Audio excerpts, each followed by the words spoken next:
Hey, Landis. Hey, hey, how are you? Doing well. Hey, listen, we're doing something a little bit different. Uh-huh. Doing like a pre-show, so we're actually live right now. Okay. So I figure we do like I'm going to get to you first, quick, before we start talking. So Okay. we're live over the internet, Yes. just like a way of getting more people to get into the live stream. Okay. As before the conversation starts. So we're actually Okay. And live right I now. have to jump off for That's fine. 15 minutes at 1:15. Okay. Okay, Yeah. Hmm. that's fine. So it's today is you, me, Terrace, Kevin, Phil, and Fanon. Okay.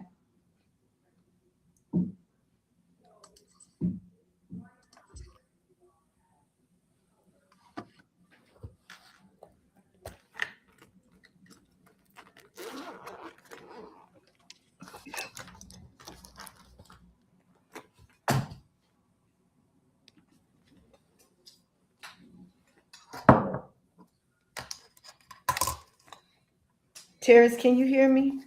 I sure can. How are you? Very well.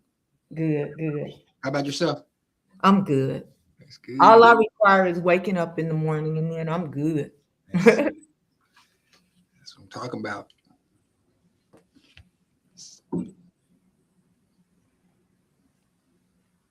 Trying to share the live. If people are out there saying you can share the live. Oh, so I should share it. I need to share it. Let's go see.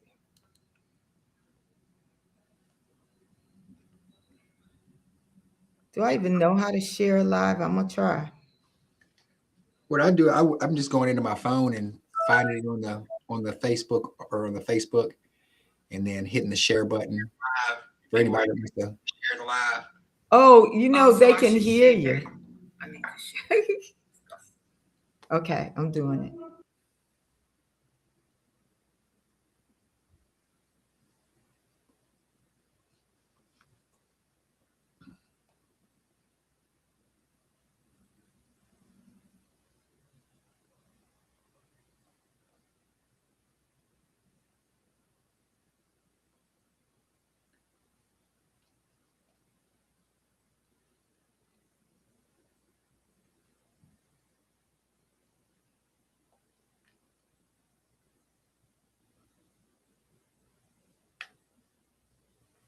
Well, it's gonna be cool. I'll have to keep it up this way.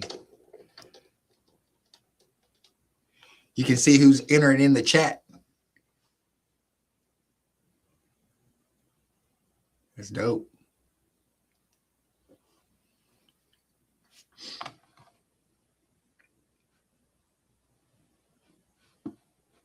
Well, welcome to the pre-show. For those that are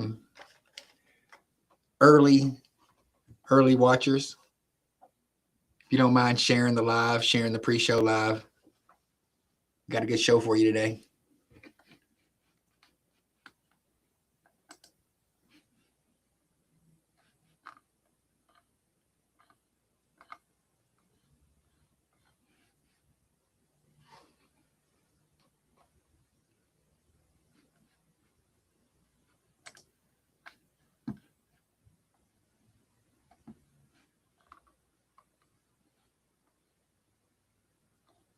Hey, Kevin, are you still there? Oh, solo. He might have stepped away for a second. Oh, there he is. I was going to ask him about his. Oh, he can't hear. You talking to me? I couldn't hear Kevin. There you go. Don't worry about him. I'm here.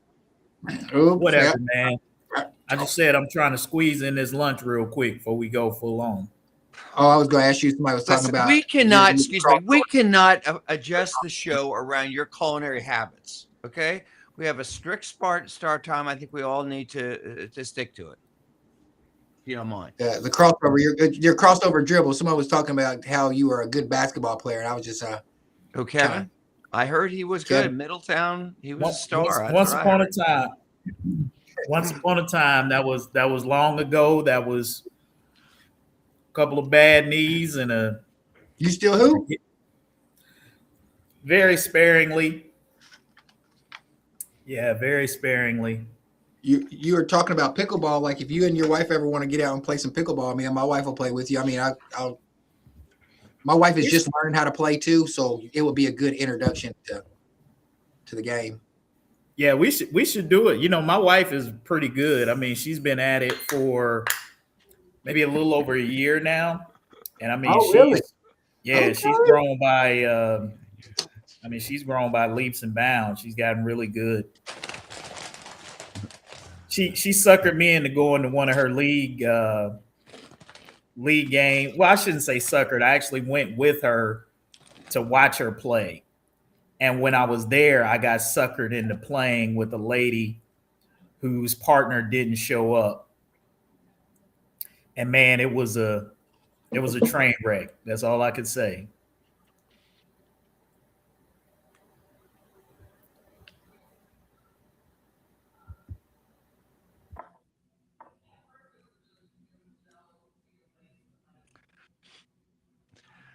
What's Phil's sport of choice to play? Well, I could say left out, but I do actually I do kickboxing and weight training and Pilates 5 or 6 days a week.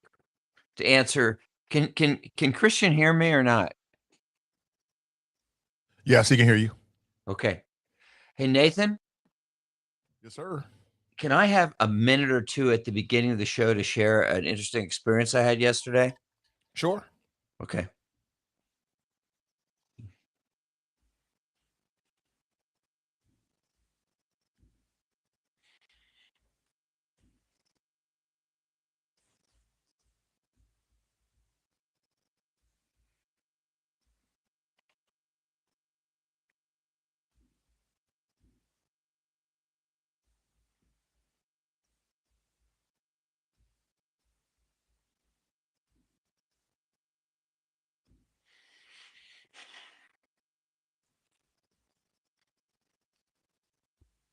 Sorry about that, Phil. I had to take a phone call. It was a pretty important phone call. Were you talking to me at one bit? Were you talking to me at all?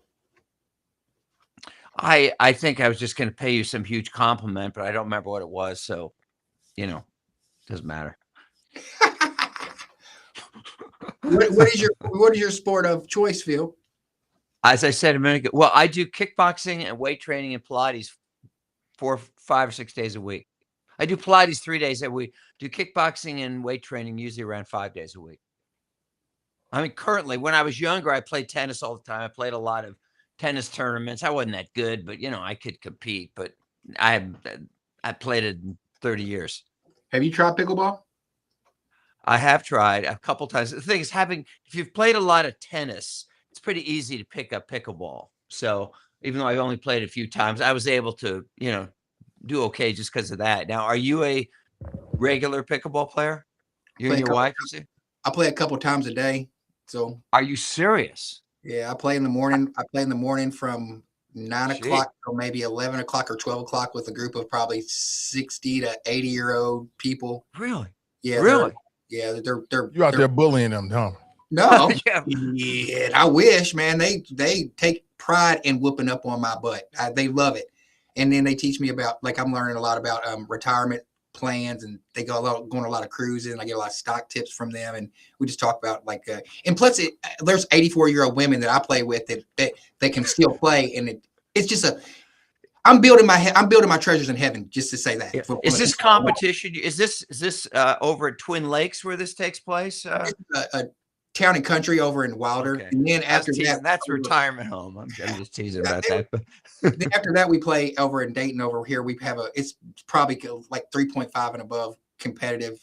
So you play 10 to 12. You play in the morning. Then when do you play the rest of the day? You said play again. When I get off work, like I'll get off at 6, and I get home and I'll drop my wife off, and then I'll go play from 6:30 to 7:30, 8 while she's unwinding for work. So I play.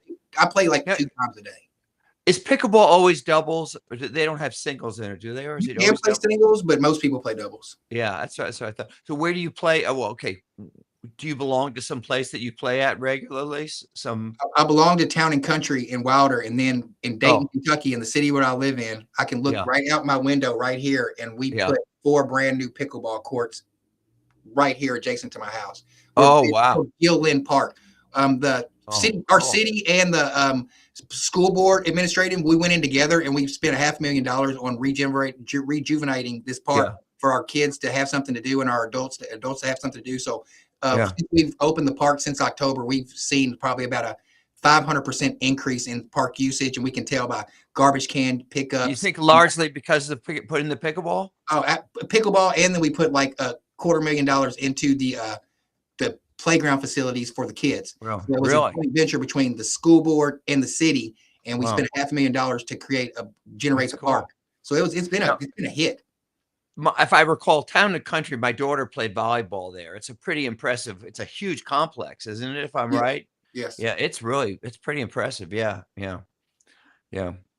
There's I was in a Bible study group. We played it once or twice. It's a pretty cool place in Norwood. I forget the name of it. The Factory, is that what it's called? Where they have they have a pickleball club there. I just played there once. It's kind of cool. Look, it's pretty nice. Pretty nice. But it's hey big. guys, I'm gonna go ahead and get the show started. Yeah. Okay. All right. In the pre-show. All right. Damon.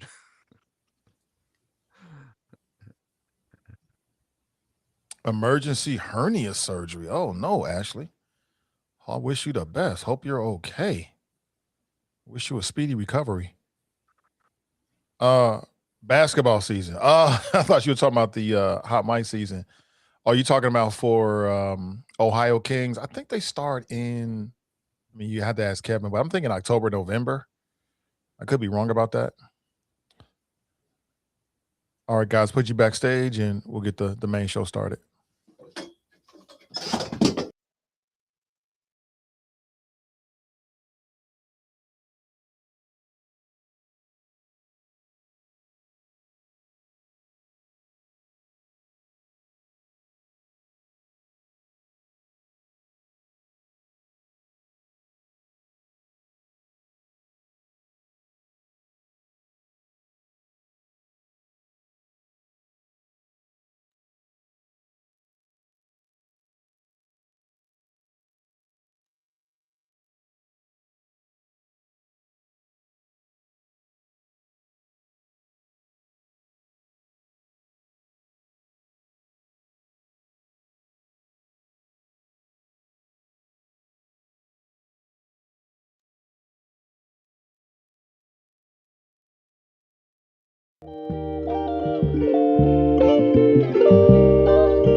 That we are back. Yes, we are.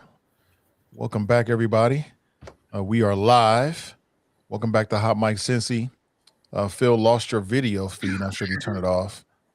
And It looks like Alandis jumped off. I think she said she had something going on. But welcome back, everybody. Welcome back to the show. Nathan Ivy with you, your humble host and moderator, joined by the crew, about to get into it and mix it up again. There's so much stuff to talk about. And thank you to the folks who have been here and through in a pre-show. I appreciate you. We got Terrence Horton with us, the elephant in the room. How you doing, sir? Doing very well. Choking up on the grape. Just ate a grape. Great. Okay, we don't want that. You all right, bro? Okay. Hey, Kevin Aldridge with us, the voice of reason. How you doing, Hey, man, we got the man who invented the Heimlich maneuver with us today. So, or part of the family that invented it, Terrence. So maybe he can give you the virtual instructions. Yeah. We'll see. I mean, Phil dropped off. Not sure what happened there. So just to tell you, we got the three of us, myself, as you just heard, Terrence Horton, Kevin Aldridge, but we also are scheduled to have Alandis Powell. She was on with us. She said she has something going on. She'll be back, I'm thinking. We got Phil Heimlich with us. Everybody loves Sexy Phil. He's back. And also Fanon Rucker, and all busy people. So I'm sure he'll jump in when he can. Phil, how you doing, sir? I'm good. You guys mind if I share a little thing that happened to me yesterday? No, go ahead. What's going on? I think you guys will find it interesting. Real quick. Do you guys know who Emil Bove is? Do you know who he is? Emil Bove was one of Trump's defense attorneys in all those criminal cases. Okay. And you might remember he appointed him as like number 1 or 2 in the Justice Department when he took office. Okay. Right. He was like, he and Blanche, they were the top 2 guys. Okay. And he was really the top guy, just below, I guess, the Attorney General. But he was the guy, okay, who ordered all those law firms, basically no more government. They blacklisted him because they had filed suits against Trump. He was responsible for firing all the FBI agents and the prosecutors who worked on January 6 cases. He's also the guy who, remember, there was a whistleblower who testified that he had told the prosecutors to ignore the judge's order about the plane with the immigrants. Okay. So anyway, he's responsible for all this. A couple months ago, last fall, he was appointed to the Court of Appeals, the U.S. Court of Appeals by Trump over the objections of every Democrat. But here's the point. I get this note about 2 weeks ago. I'm on the Federalist Society list because I know somebody there, the Federalist Society, the conservative group. So that he was giving a talk to the Federalist Society at UC yesterday. Okay. So I show up. Okay. And I just want to share a couple things. What I was shocked about with all the stuff this guy's done, nobody cared about it or brought it up. It was all, tell us what it's like being a judge. What advice could you give to young lawyers? All this. It was like, so finally they give a chance for questions. So I raised my hand. I say, I'm Phil Heimlich. I'm a former prosecutor.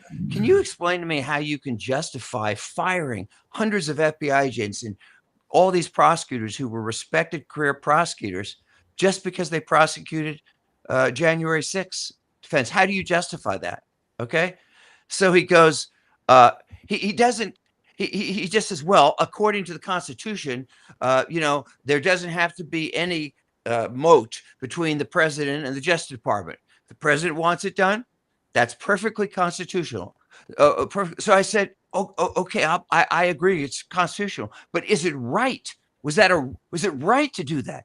And he goes ahead and basically says the same thing. Well, according to the Constitution, the executive branch controls he didn't answer the fact of whether it was right or wrong to fire all these people. I didn't even get to all the other stuff that he did. But so then I press him, as Kevin would say, I kind of got in my prosecutorial mode. So I press him again. I say, I'm not asking about legal. I'm asking, is that the right thing to do? And before I can get the words out, some guy stands up and goes, hey, this is more for law students. You can't dominate this. You sounded just like Kevin. So anyway, that was the end of it. But I just thought it was amazing to me that a guy who has, whether even if you agree with the guy who's committed so many acts that have undermined our legal system, undermined our democracy, that nobody there cared about it.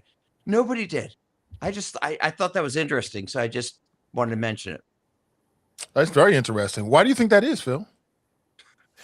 I think I hate to use the word conservative because I don't even think it's true conservatism, but I think that it's it's people that are in the mode that I am a so-called conservative kind of thing, and therefore anything that this guy says or anything Trump says, I have to agree with. I think it's an example of people who just have stopped thinking.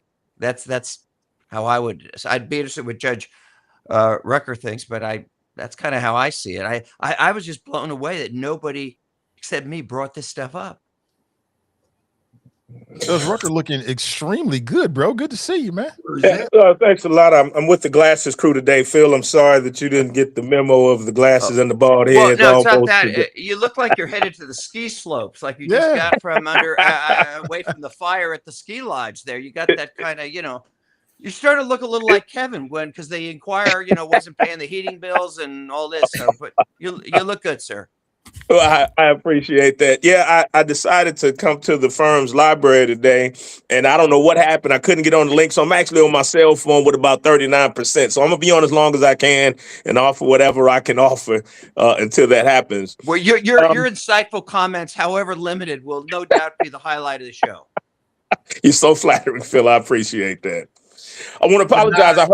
I heard the request for me to give my opinion about something. I don't know whether it's about the president or it's about something that he said or something that he did, but I'm sure my response is going to be, it wasn't right. That's sufficient. Hey, Fanad, I just got to say it's great to have a great legal mind on the show for once. We got this defender, Phil Heimlich, on here. It's good to have somebody who actually knows the law on the show. Well, you know something. I feel the same way in some ways. If we could just get a good journalist on this show, then I think the show would just take off. You know what I'm saying? Yeah. Wow. Yeah. Coming out firing today. Okay, nothing wrong with that. Hey, before we get started, but that back to what Phil was saying. I mean, so this was a room full of young conservative sort of lawyers. Yeah. There were a lot of law students, but they're in the Federal Society, and there were a fair number of just local, attorneys that are. Were there any in the Federal Society? Were there any black people in that meeting? Were there any black people at all? Any people of color besides maybe not any? Was there any tribe of Judah black? Like I would say. It's something I don't remember, but it certainly wasn't. If there were, your answer is white supremacy. You're asking me why is this going on, and why do you think it is? Why do they turn the blind eye? Because it doesn't affect them, because they're still going to be having in that privileged white supremacy system, especially if they're going into law. Forget about it. They don't care about what's going on right now with Donald Trump and how it affects America, because they're actually more concerned about their future and preserving white supremacy. So, I mean, yeah, you're there. He's like, man, what's this? Like the man who stood up and said, hey, you can't dominate this with your political talk. They really probably meant that. Get out of here with your political rhetoric, because we're trying to secure our future in white supremacy. I think I'm not so sure about that. I think that I probably lean toward what I think it's more of a partisan thing than a white supremacy thing. I think Phil is on point. It's like, hey, that's our guy. So whatever he do, we rolling with it. Not everybody agrees. Not everybody in the Republican Party and conservatives, if you call yourself conservatives, agree with Donald Trump. And especially now, his numbers are dwindling. I mean, he's doing more. I'm hearing more and more on my side of the fence that people are tired of it. They're tired. They're ready to see him go away. So, I mean, statistically, what I've been reading, and maybe people can have seen something different, but from what I've been reading is statistically, in terms of polls, his numbers are down with way down with independents, way down with younger voters, way down with Latino voters. Black people, I mean, we should listen to more black people. Black people are pretty consistent, but even that's down. His base is right there with him, though. Yeah. From all the stats I've seen, it appears that some of the critiques that I've heard people say about MAGA, they appear to be true. Like, it doesn't really matter. They're going to roll with him because some people feel like, he's ordained by God. Other people, just can't bring themselves to admit that maybe they made a mistake. And then other people just going to roll with him because they agree with it. That's what I've been seeing. Has anybody else been seeing anything like that or anything different? Yeah, I I Well, I agree. mean, but how is that different than anything that we've always known about Trump's base? I mean, that whatever it is, that 33% or whatever it is going to be with him regardless. I mean, I do think Terrace has a point. I mean, look, don't get it twisted that a lot of this, hardcore support base that Donald Trump has is based in white supremacy. It's based in white Christian nationalism and white supremacy. I mean, it goes beyond partisanship. This isn't just conservative versus liberal. There's a lot of things that run a lot deeper with those people who are going to ride with, or who are going to be ride or die with Donald Trump. And I think it's been that way from the beginning. Let's not forget, he dug a lot of these people up out of the shadows behind the woodwork, where these people weren't your established conservatives who were voting with Donald Trump. These were the folks who, Hillary Clinton called them deplorables back in the day. Now, and I'm not saying that that's all of them, but let's just say you got a lot of racist, crazy folk who came out of the woodwork because Donald Trump played to that crowd. And they're not going to move off of him regardless of what he does, because he continues to play those keys on the piano. And so I think it's deeper than just a partisanship argument. I think it always has been. Yeah, but Well, let me offer. Go ahead, Fanon. I was going to say, let me offer a different perspective, though. So what we've observed, and this is from being involved in politics and just being a student of history, what we know is that there's a certain percentage of the population that is always going to be irrationally loyal to each party. It's about 15%. 15 to 20% of population is going to be conservative, going to be Republican. 15 to 20% is going to be Democrat or liberal. And that's going to be regardless of how the rest of us in the middle looks at the unreasonable position, the outrageousness, the unsupported position that somebody in those parties take. The movable parts are in the middle, and that can be expanded or diminished depending on how outrageous one party or the other is. And that's a 60% about middle of the road who can go either way and who those numbers usually reflect. But I would offer to you that when there was a contract, we say contract on America, when there was a contract for America, when Rush Limbaugh and the other conservatives, put that forward, the folks who were further to the left and further to the middle said, "My goodness, this is crazy." There was some in the middle that said, let's see where this goes. But there were some who were just stuck and said, "I don't care what they say, I'm riding with them. I don't care what they say, I'm going to stand there with them." And I think that what we see with Trump and those folks who continue to ride for him, regardless of how outrageous he is, and just, I'm sure we're going to get to it, but just the stuff that he has coming out his mouth, I personally don't understand how anybody who originally said I'm for him continues to be. But it's just a reflection of that loyal small percentage that no matter what their side says, they're going to stand with them and try to defend it. Yeah, absolutely. And I heard the points that Kevin was making, but and I'm just speculating when I say this. Somebody asked, I think it was Terrace asked, was there any black people in that room? If there were, they wouldn't have said a word either. So that's why I say, yeah, it's easy to say it's white supremacy, but there's a partisanship here. There's a connection to the policy that supersedes race, because you got a lot of black Republicans like yourself, Terrace, that support Donald Trump, and you're not a white supremacist. See, I never said that. I'm gonna let that go. I'm gonna let it go because I voted for Donald Trump. Right, that's what I mean. I'm not saying I support Donald Trump, and I've said in. How do you separate those two? How do you say my vote was not, because I usually vote libertarian, and I can pull up my voter. We can go through my voter. I usually vote libertarian.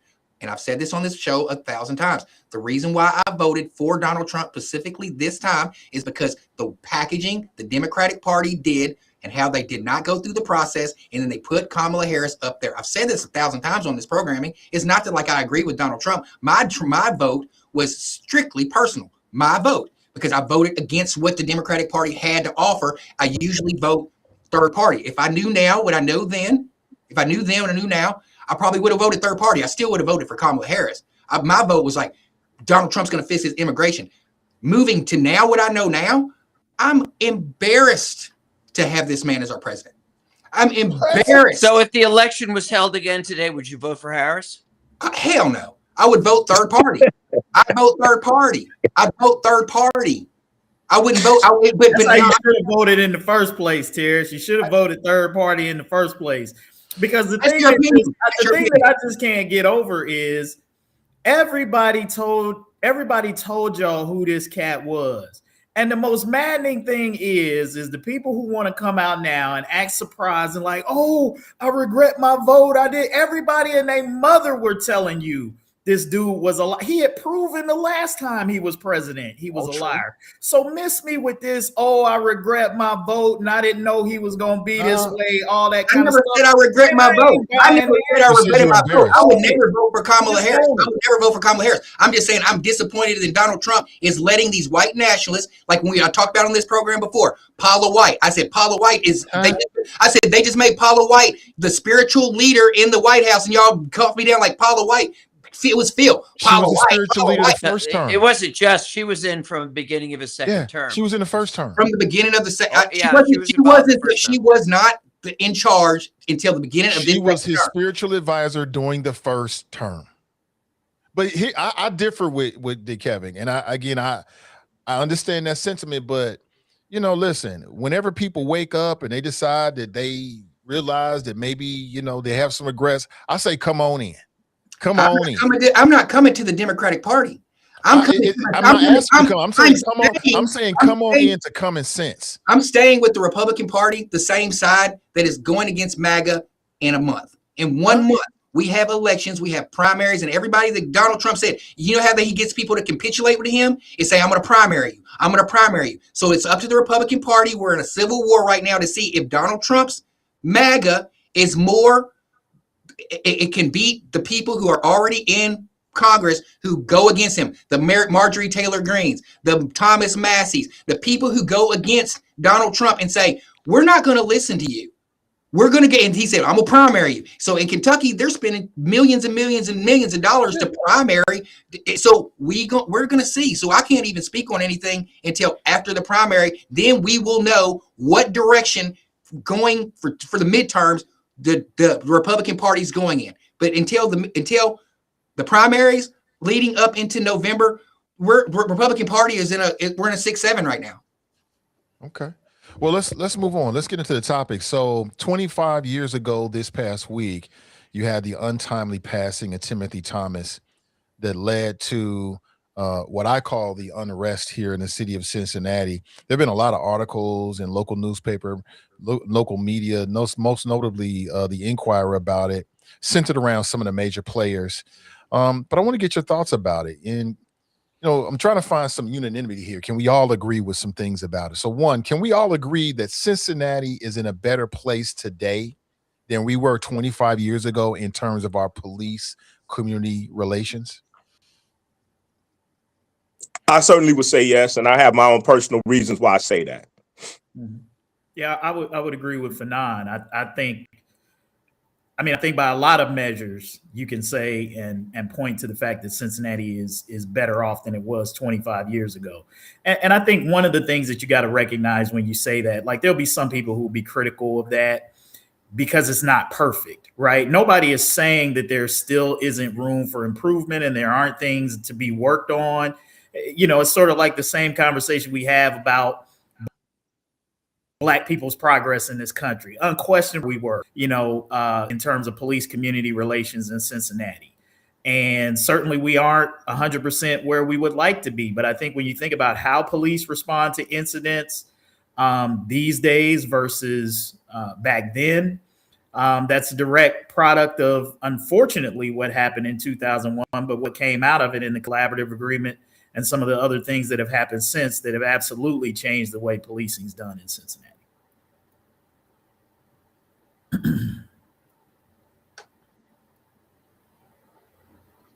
We can't hear you, Nathan. Muted, Nathan. Muted. I'm sorry. Terrence, Phil, what do you guys think? Can we all agree we're in a much better place in terms of our police community relations than we were 25 years ago? I'm not from Cincinnati, so I can't. And 25 years ago is when I first moved here. And when I first moved here is when all the unrest was going on. So I can't speak on it to where it's at. All I know is what from outsiders looking in, from Kentucky side looking in, I've seen programs that work And I feel like people should get behind those programs that work more, and things will continue to get better. That's just from the outside looking in. So I can't really speak on it, because I know that whenever you all come across that bridge, we know what's going on with police, and we know what you're getting in Kentucky. And Cincinnati, I can't speak on it. So I'll just say I just like the direction it's going with, and the leadership as far as Iris and the collaborative agreement and what they're doing. I can't say how much importance that is and how many lives are changed by programs like that, because I know it just changes lives, and I see from my perspective more initiatives like that need to be focused on in Cincinnati.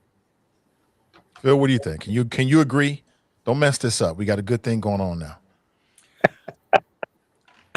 Well, as I may have mentioned, I hope everybody watched that CPO clip, I think, that you sent around, which I thought was very interesting, because I knew those three people very, very well. I was in that meeting where the riot started, and I have a definite strong impression of the events. I also I was very close friends with Keith Fangman, and so I know him well, and I obviously dealt with Charlie Lucan a lot.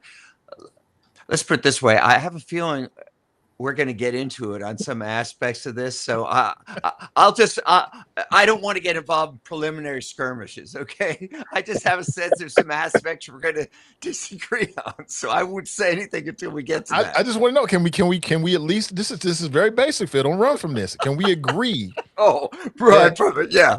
Can we agree that police community relations are better now than they were 25 years ago in the city of Cincinnati? I will agree with that. Yes. All right. Hey, Alandis, what do you think? Can we agree with that statement? Agree with what? That we're talking about the death of Timothy Thomas 25 years ago this week.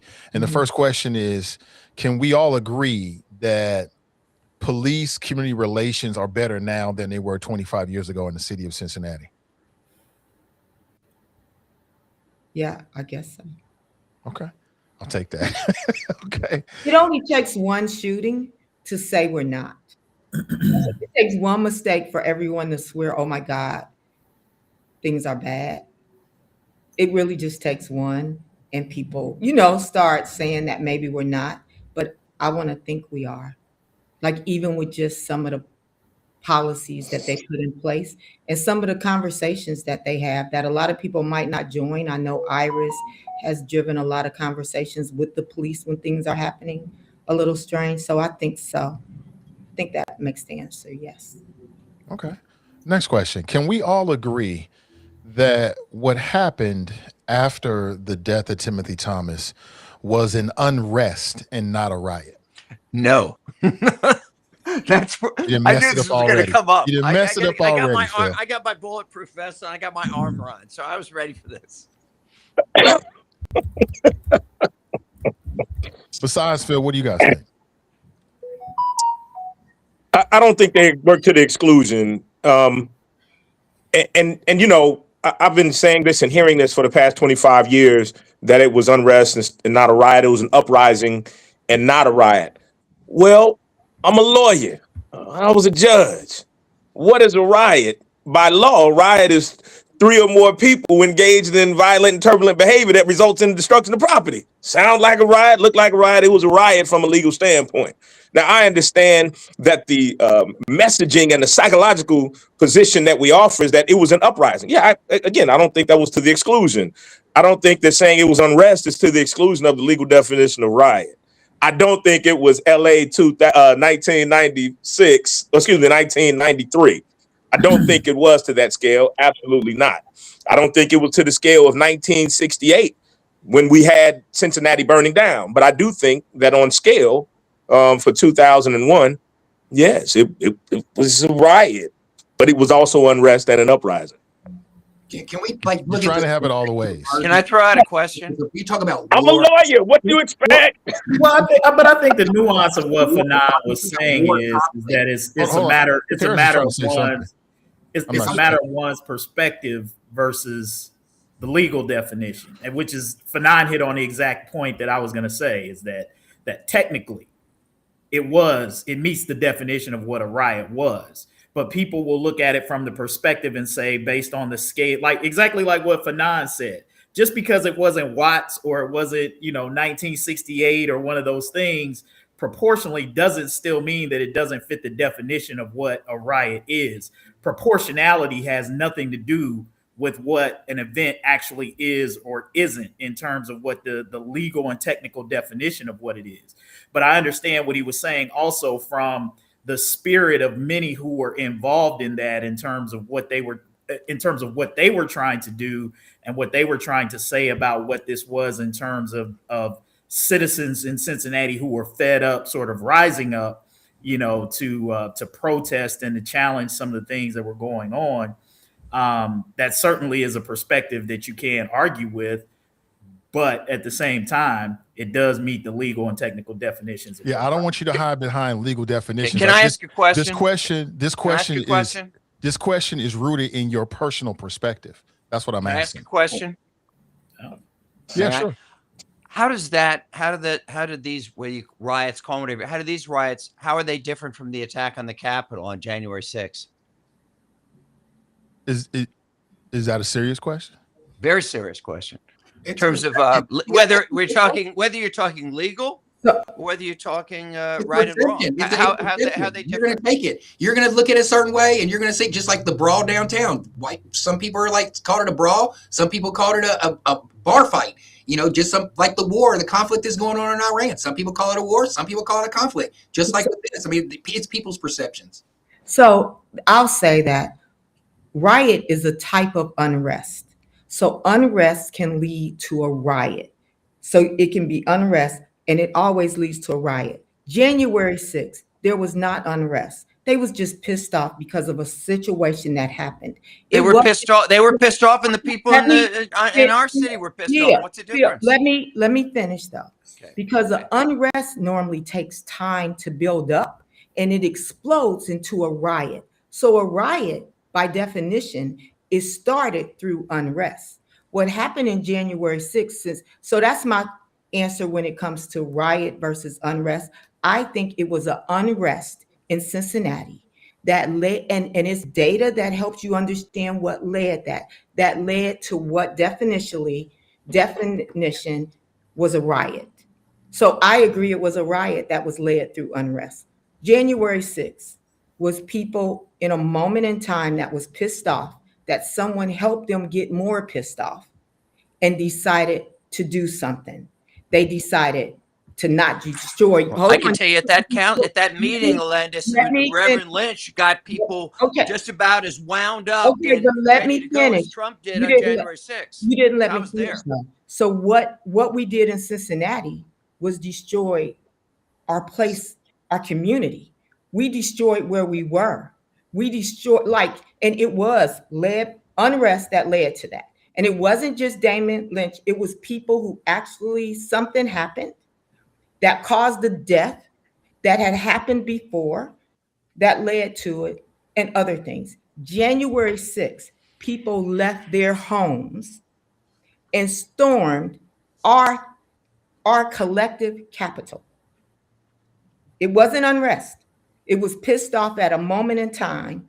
And that is the difference to me, fundamentally. Riots normally happen at home in the community where you're feeling it. They traveled, or did they not? And it was our capital, collectively. Is that right, too?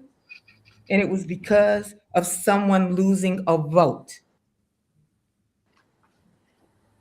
So tell me how that compared. Help me. I love the way that Landis framed that, because she's absolutely right. And I think it summarizes what she said, kind of summarizes, I think, a little bit of what Fanon and I were both trying to say. She's 100% right. If there's an overarching term, it's civil unrest. There are different types of civil unrest that include protests, demonstrations. Riots are a part of what a civil unrest can be. So technically, both are correct. One could say, in fact, that it was civil unrest because a riot, by definition, is a form of civil unrest. So either usage of the term, if you're going to get into the language, I think Alandis did a great job of framing it. You know, basically they could essentially be interchangeable. So let me also offer perspective. Phil, I know you were in the room. I was in the room too. When the statement was made, lock the doors. Nobody's leaving until we get some answers. I was sitting right in there. At the time, I was a young lawyer over at Manley Burke's office doing civil rights cases. I was the law director, so I had to get out of there, went out to Lincoln Heights, came back down after I was served as the law director, and was down in front of the police station because that's where they left. Spring break, it was nice outside. They left from City Hall, walked up to District 1, and it was at District 1 where things began. And I remember 4 days later, threw rocks and broke windows over there. That's what I say. That's where things began. That's where it began. And it spread from there into the Over the Rhine that we don't recognize today anymore. That was the Over the Rhine of 2001, which wild development after 25 years. But there was also windows smashed. There was bottles being thrown. There was fires being set, so much so that there was a curfew that was issued. And I was inside Mayor Lucan's office. I won't say the three of us who were there talking about it, which on the fourth day, he said, I'm issuing a curfew. And because at that point, it was uncontainable. We can talk about some of the other stuff that happened. When you have to get to the point of a curfew because of continuing things that have happened, that's an escalation from the initial. And that escalation from whoever the powers that be decide at that point, it's bad enough. That gives context to the idea that this was not an incident. This was it was in the perception of many serious enough that there had to be some type of deliberate action to put some lid on it. Just another perspective. You're muted, Nathan. Sorry about that. Can you hear me now? Yeah. Can we all agree that the best way of describing what happened is not calling it a riot or unrest? It was an uprising. Can we all agree on that? How's that different from January 6th? Was that an uprising? Let's keep it. Well, how's that different from 1776? I'm not talking about 1776. And we're not talking about January 6th. Yeah, We're talking about what happened in Cincinnati. We are talking about that. Phil, I don't know what your fascination is with comparing it to what we went through here in Cincinnati. I don't think there's a comparison. I don't think that you were dealing with systemic racism in the police department that you suffered with millions of people who look like me that went to jail for nothing just because they were Black. There is so much that they never had to deal with for January 6th that I think it's disrespectful to keep comparing that to what we're talking about locally.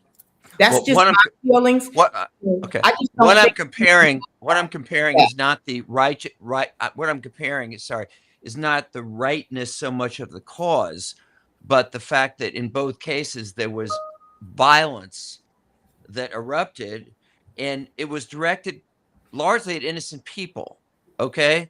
I would say if you want to talk about 1776, the violence was directed there. The people who suffered the violence were the oppressors, were the British.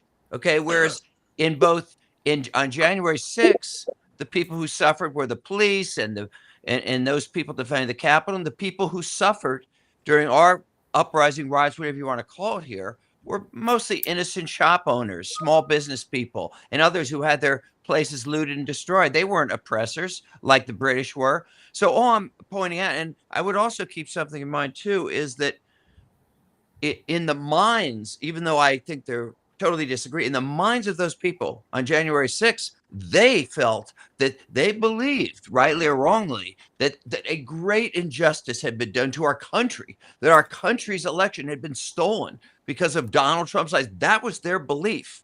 Okay. And so in both cases, you had people believing, perhaps in one justifiably, another not, but both believed that a grave injustice had occurred or had been continued. No, that is not. But one was make-believe. Yeah. And so you can't compare that. So oppression that's lasted for hundreds and hundreds of years among people, right, cannot be compared to an incident like January 6th. I just think it's disrespectful to keep talking about this as we're talking about locally what happened 25 years ago and what drove it. Right? I mean, I just think that it's not a good comparison for what I still think my point, I guess, is that I find it. I think both were totally. But what happened in both cases were wrong. Were both illegal, as Judge Ruck said, and wrong. Okay, because in both cases there was violence, and the violence was not the people who suffered were not those who had committed the wrongs. They were innocent people. So we can But, say the you same know, about war. We can say the same about war. What we know is that we believe in war and that we believe we're supposed to protect our country. Well, my country starts at my home. That's where my country starts. And we get upset. I'm not saying that violence is the way. I'm just saying right now, Phil, that the war they started versus the war we're talking about that was started in Cincinnati, one had to do with years, hundreds of years of oppression and discrimination, and people who not only lost their lives, who have lost their freedom. Systemic racism is what we're still dealing with. And we can go through and show systemically. What you're talking about is one election with one crazy man and about 200 crazy people who stormed the Capitol. It is not anything to compare. and one other thing I think to mention is one of the people in the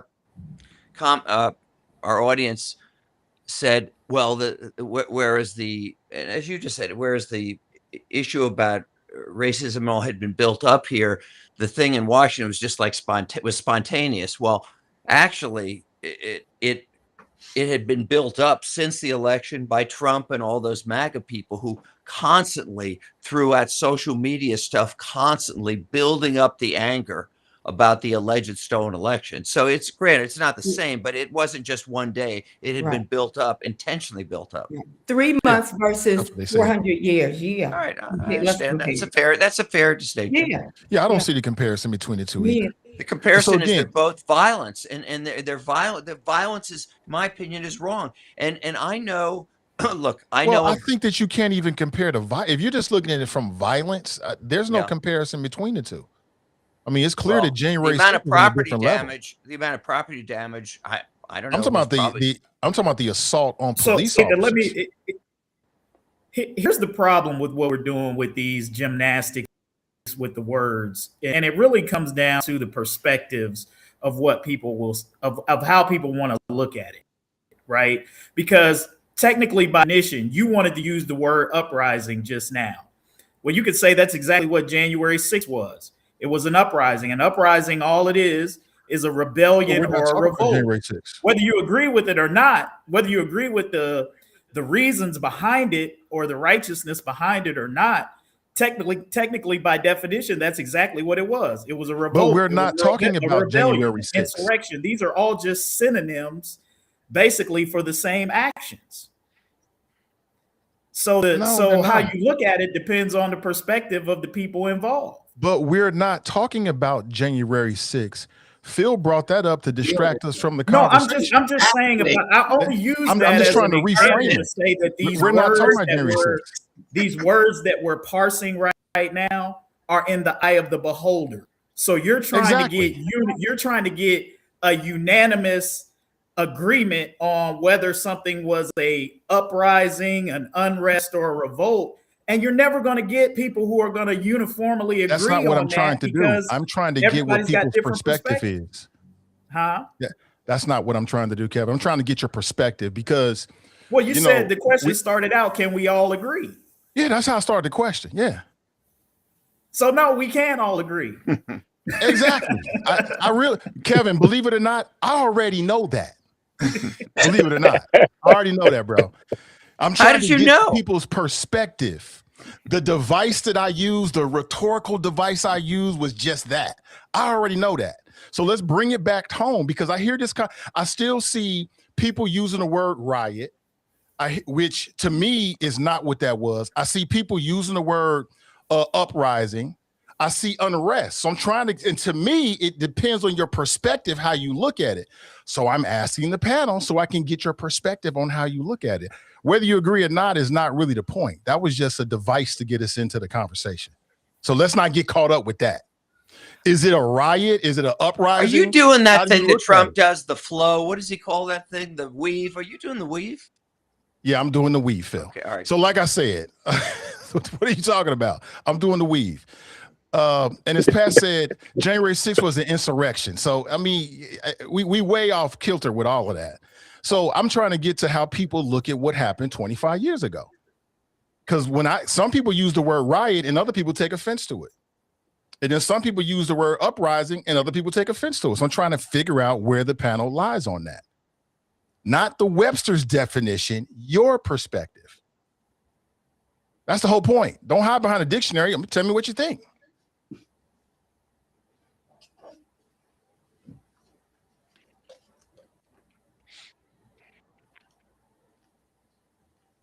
So where are we?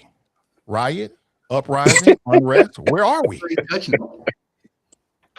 I tend to refer to it as the riots. That's what I tend to refer to it as. Phil, riot for you? Is that what you're saying? Is my perspective not clear by now? I just want to make sure.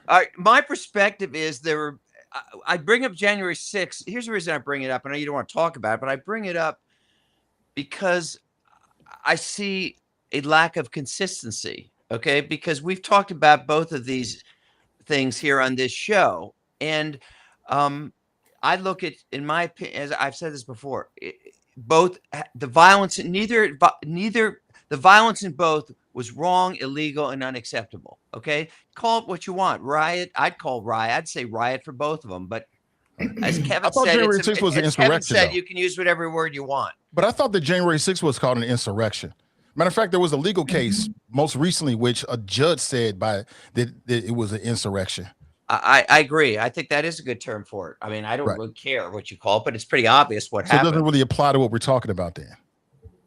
No, it does apply because in both cases, as I said, But one was an insurrection, Phil. You're throwing out a term as if it has a conclusion, Nathan. It does have a conclusion. One was to overthrow the government. What happened in Cincinnati was to try to get black people from being killed by police officers. They're not the same, Phil, in any way. In any world, they're not the same. To me, violence is violence. Okay. And again, this was not violence that was directed against the people that necessarily people who had committed acts of violence to the people here in Cincinnati. It was the people who were victims, were innocent victims of that violence as they were on January 6th. Cognitive dissonance is what you see as cognitive dissonance. When Ms. Powell, she laid it out as plain as she possibly could and saying it's a difference because of the years of suppression, years of systemic racism. And it was just Would you agree that both were wrong? Would you agree? I agree. That's a terrible comparison. I mean, it's like comparing apples to grass. There is no comparison. I don't agree. Well, they both go outside. Right. They both happen outside. They both happen in the United States. So how about this? Because I don't think we've asked you to agree or disagree. We've asked you to respect this call and the fact that it is really about what happened here in Cincinnati. And it sounds like at least the four of us really don't think there's a comparison. So why are we still talking about that 10 minutes later? So I'm going to define what I think it is. I think it was unrest that caused a riot. So civil unrest caused a riot. The reason why I want to make sure that distinction is we're using the word civil unrest that really led to a lot. And it did lead to what's by definition is a riot. But I didn't think that it was probably wrong, but it was justifiable to me. So, sometimes when you use riot, you think it wasn't justifiable. And I just felt like what happened in Cincinnati was justifiable for where we were. So the only problem I have with that, and I in spirit, I agree with a lot of what Alandis says, but here's where I have to draw the line. that, you know, there are just certain things that we can't and we shouldn't as a society try to justify. And that's bodily harm, that's damaging other people's property.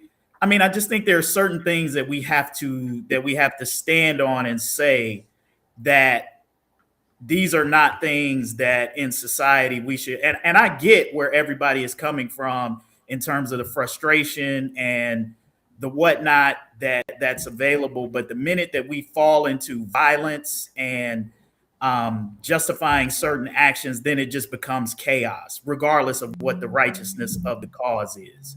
Yeah, And but so, would we be where we are without it? I'm sorry to cut you off before I'm not. Yeah. Hey, Landis, I'm not arguing whether sometimes these sorts of things don't necessitate, you know, or bring about change. I'm not arguing that, but the argument is a moral one, not necessarily an ends justify the means one.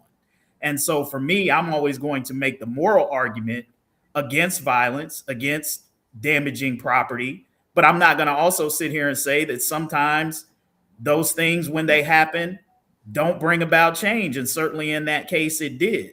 But to me, those are two different arguments. One is a moral argument, and I think the other is an ends justifies the means argument. Yeah, I'll say this: when it comes to destroying your property, I will say that the violence is too far, right? Destroying property, I don't know. That's what Jesus did when he got mad. He destroyed the property, right? That's a bad comparison, I know, but I always, I know, but hold on. Let's just get back. Let's just get back. No, okay, listen. Let's just get back stuff. I always have this fundamental belief that Jesus showed us the way of how to act and how to treat each other. I feel like he came and showed us how we should treat each other, and it was a good thing. But he also got mad one time. And the Bible tells us he turned over some property when he got mad and showed his anger. I'm not saying it was right, wrong, or indifferent. I'm just saying it's one thing to destroy property. It's another thing to destroy lives or hurt. Now, Jesus didn't bust out the window at Devereaux's. Now, come on now. Let's be clear about that now. I know that I was taking it a little far, but I had to mess with the pastor a little bit. You know what I'm saying? I had to mess with him. Hey, listen, don't mess with this pastor. This guy's like Saint Francis of Assisi. He knows it all. Get out of here. I know. Get out of here, Bill. Listen, Kevin, and you know what I always say. I'm complimenting you. What are you complaining about? I know. So I didn't mean it disrespectful. By the way, I got to throw something out here now. That if I don't think have we speaking, you were talking about Paula White before, Taris. I don't think we talked about this last week. If we did you hear her comparison of Trump to Jesus? Have you guys heard that? Seen that clip? You know, Phil, I was about to get there, but you cut. Oh, I'm sorry. You take it away, bud. I'll be right back. I'm not even gonna go there. I'm not even gonna waste my. I waste my pearl sometimes because for your disrespect. So I'm not even gonna go there. I'm gonna say that prayer that she made that compared him to Messiah, and now they've got all these white nationalists out here thinking that Donald Trump is like the next Messiah, like he's the, but make it make sense. And it's the root causes. I know you said Paula White's been there before. She did not have this kind of influence that she did before. Pastors from all over were on Easter there that Easter. And then the tweet that he had afterwards, oh my gosh. And how he's trying to dedicate the United States of America as a Christian, as a blood-washed believer in the blood. I don't believe that Trump should do that, in my opinion, because this country is built by more than just Christians. There's Muslims, there's Hindus, there's agnostic, there's all kinds of people that make up these United States of America. And what Donald Trump is doing is taking people like Paula White and her white supremacist rhetoric, where she learned how to preach from black people.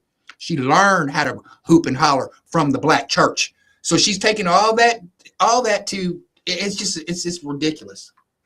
You know, she's the name and claim, but she's the one who said, if you send me $1,000, God's going to bless you. You know that. That's so a lot of people say that. Yeah, you're not a Christian. Some people think you're not a Christian unless you're a Republican. I mean, that's just what people believe. So Terrence, when you were talking about Donald Trump shouldn't have said what he said on Easter, you talking about his comments about the Muslims and when he says all praises due, that's just showing to me that he's taking it a bit. He's making it more of a spiritual war too. He's like on Easter, I'm poke. It's a dog whistle. I mean, we all know with Donald Trump how he handles things. That was just a dog whistle for him to get on his true social network to appease his base and make this more of a spiritual war. That this is a spiritual manifest destiny. What do they call it? Where it's the white people are going and supposed to go and conquer countries. This is another piece of that they can go into Iran and do whatever they want to and make it a more spiritual war. But I think it's just putting fuel underneath Iranians, because they're not going to sit there. This is ridiculous.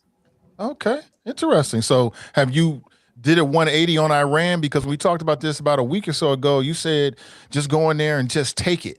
Do whatever you have to do. I don't Are think you changing what you said back then?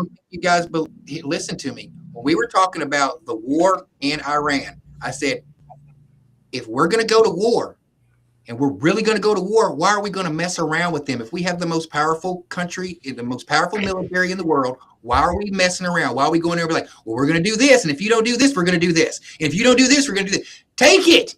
If you that bad, take it. If not, shut up. Why waste this money and take all this taxpayer money? Because money, the military industrial complex system is a war machine, and he knows that it makes money. So that's my comment. I'm here to back up my comments today. I didn't say I agree with the war. I said if we're going to war as a country in the United States of America, the most powerful country, take it.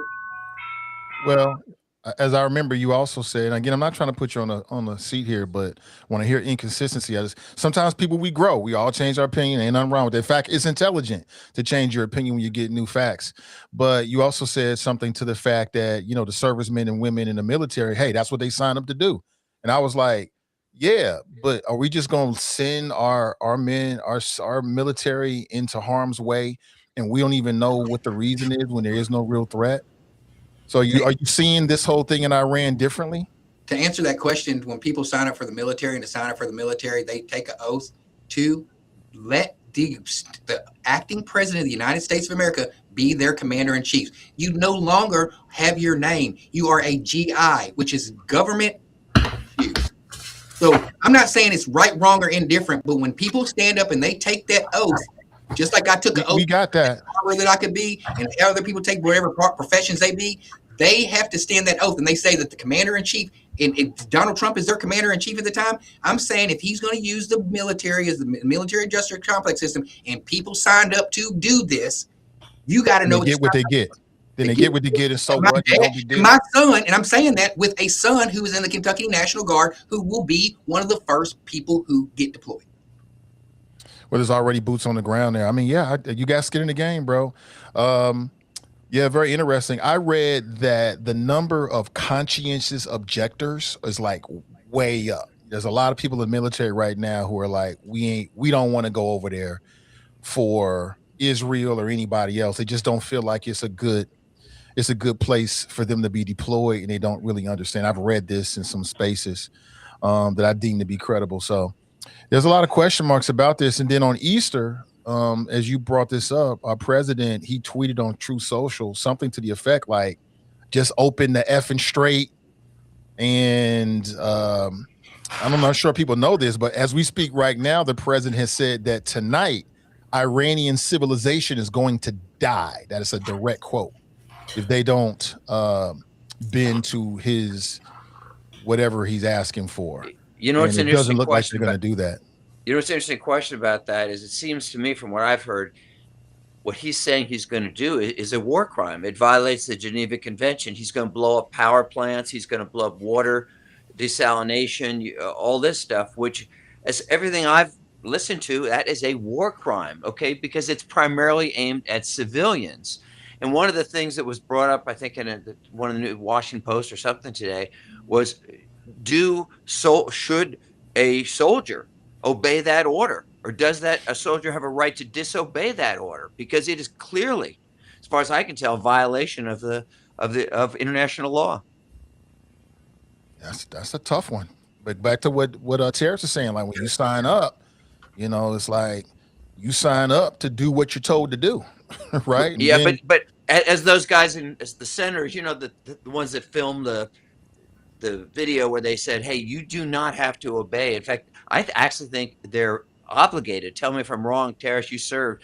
Aren't they even obligated not to obey a illegal order? And I had Mike Allen, who's a good friend of mine, on my podcast, and he's a kind of pro-Trump guy, but he did serve in the military, and we were talking about, he was talking about about the shooting of the boats out of the water and this kind of thing, which he thought was a good idea, and how terrible it was. He was saying how terrible it was that those senators made that video saying don't obey you don't have to obey an illegal order. And here's the question I asked him. I said, okay, Mike, if you're in Vietnam and Colonel Calley tells you they lined up hundreds of civilians, and your Colonel, whatever his name, Lieutenant Calley tells you, gun him down.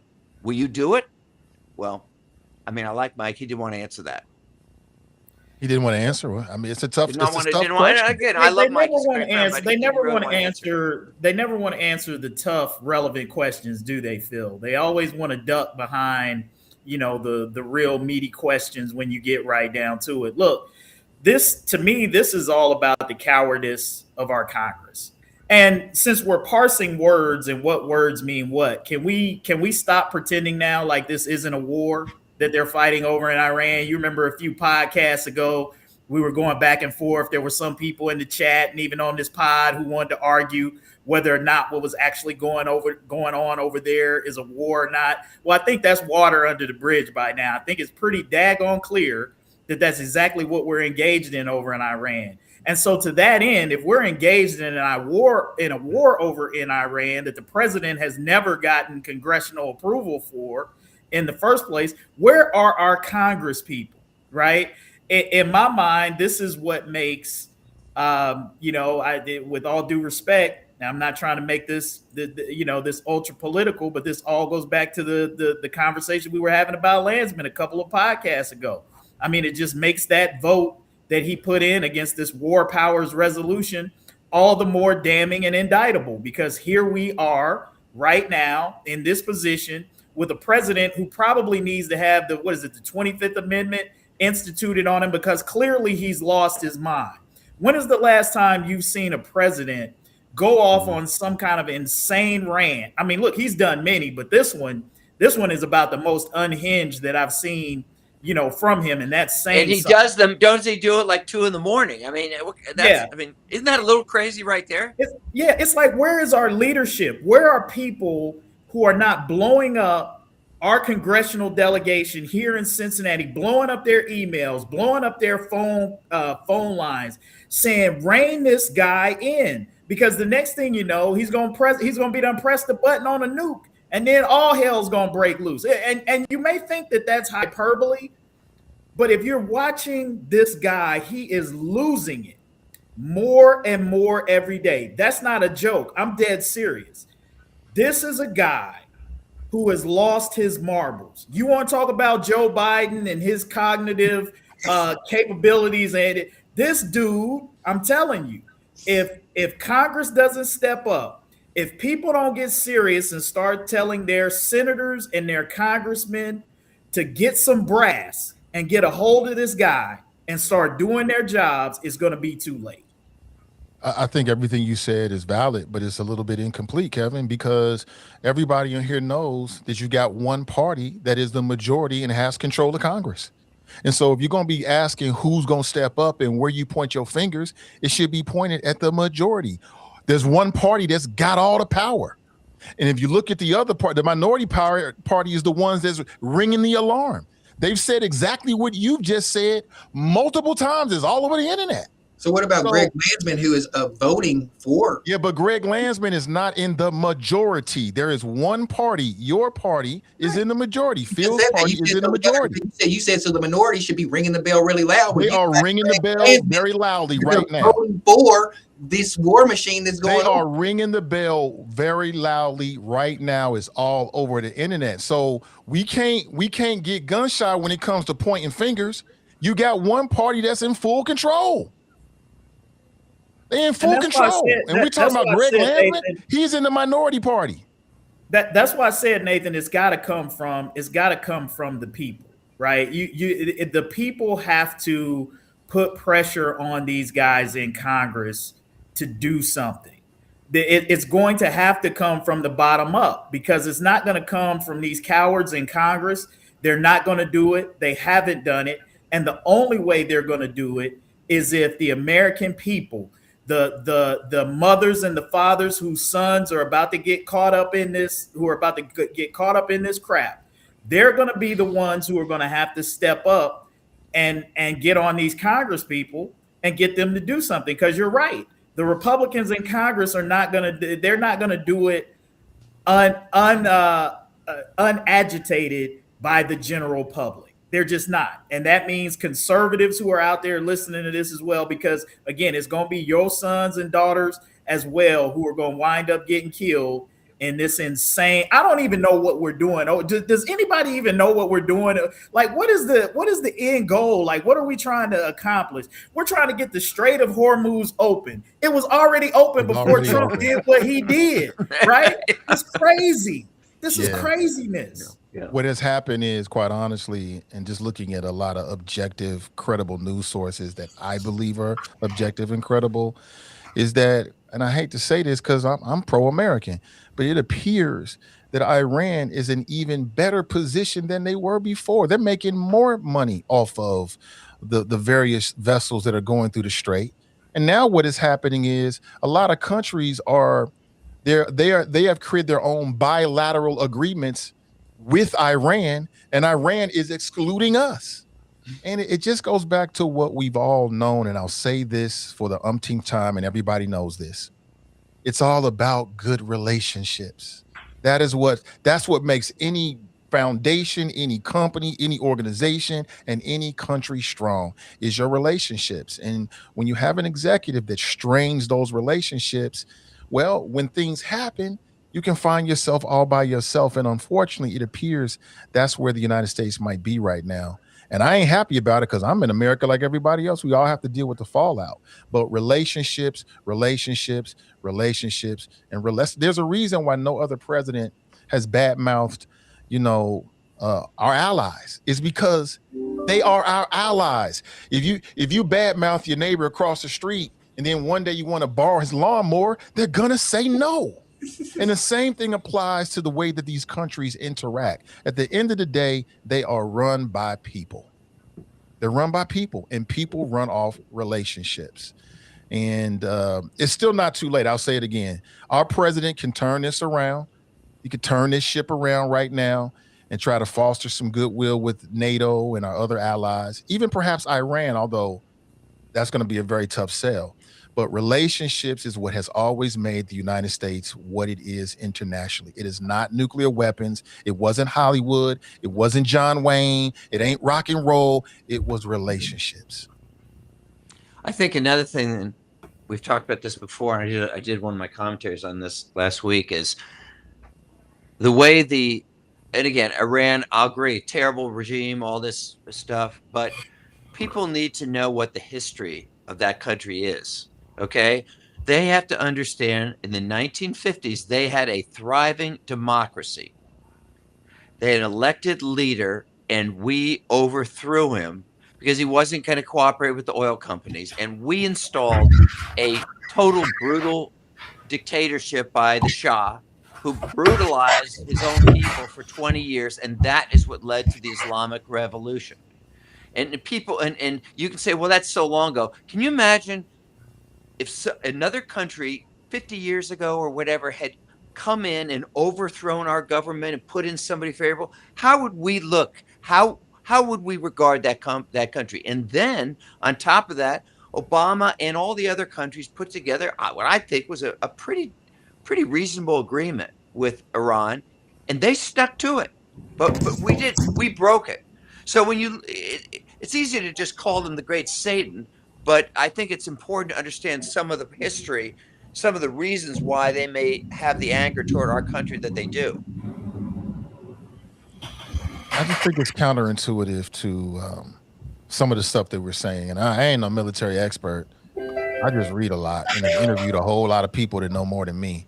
And I retain a lot of knowledge. And it doesn't seem to be in our best interest. But Hopefully I'm wrong, and hopefully things will turn around. To that end, we've been talking about this war. What do you think about this? The Trump administration is now seeking $1.5 trillion, which is, from what I read, about a 45% increase from last year's budget for the military. And there is a whole list of things that they want to slash, including Medicare, Medicaid, research, scientific research, you name it, HUD. They want to cut a whole lot because, as the president said most recently, we can't do daycare, we can't do healthcare. The only thing we can do nowadays is military. Do you agree with that? Is this America first, in your opinion? And what do you think is going to happen? Well, I personally think that this is exactly indicative of an America first type of mantra, that we fortify ourselves with scary power to everybody else, that you better do as we say or we're going to roll over you. And how did we confirm that? Well, we focus all of our spending on building up our toys of disaster, our toys of genocide, our toys of imperialism.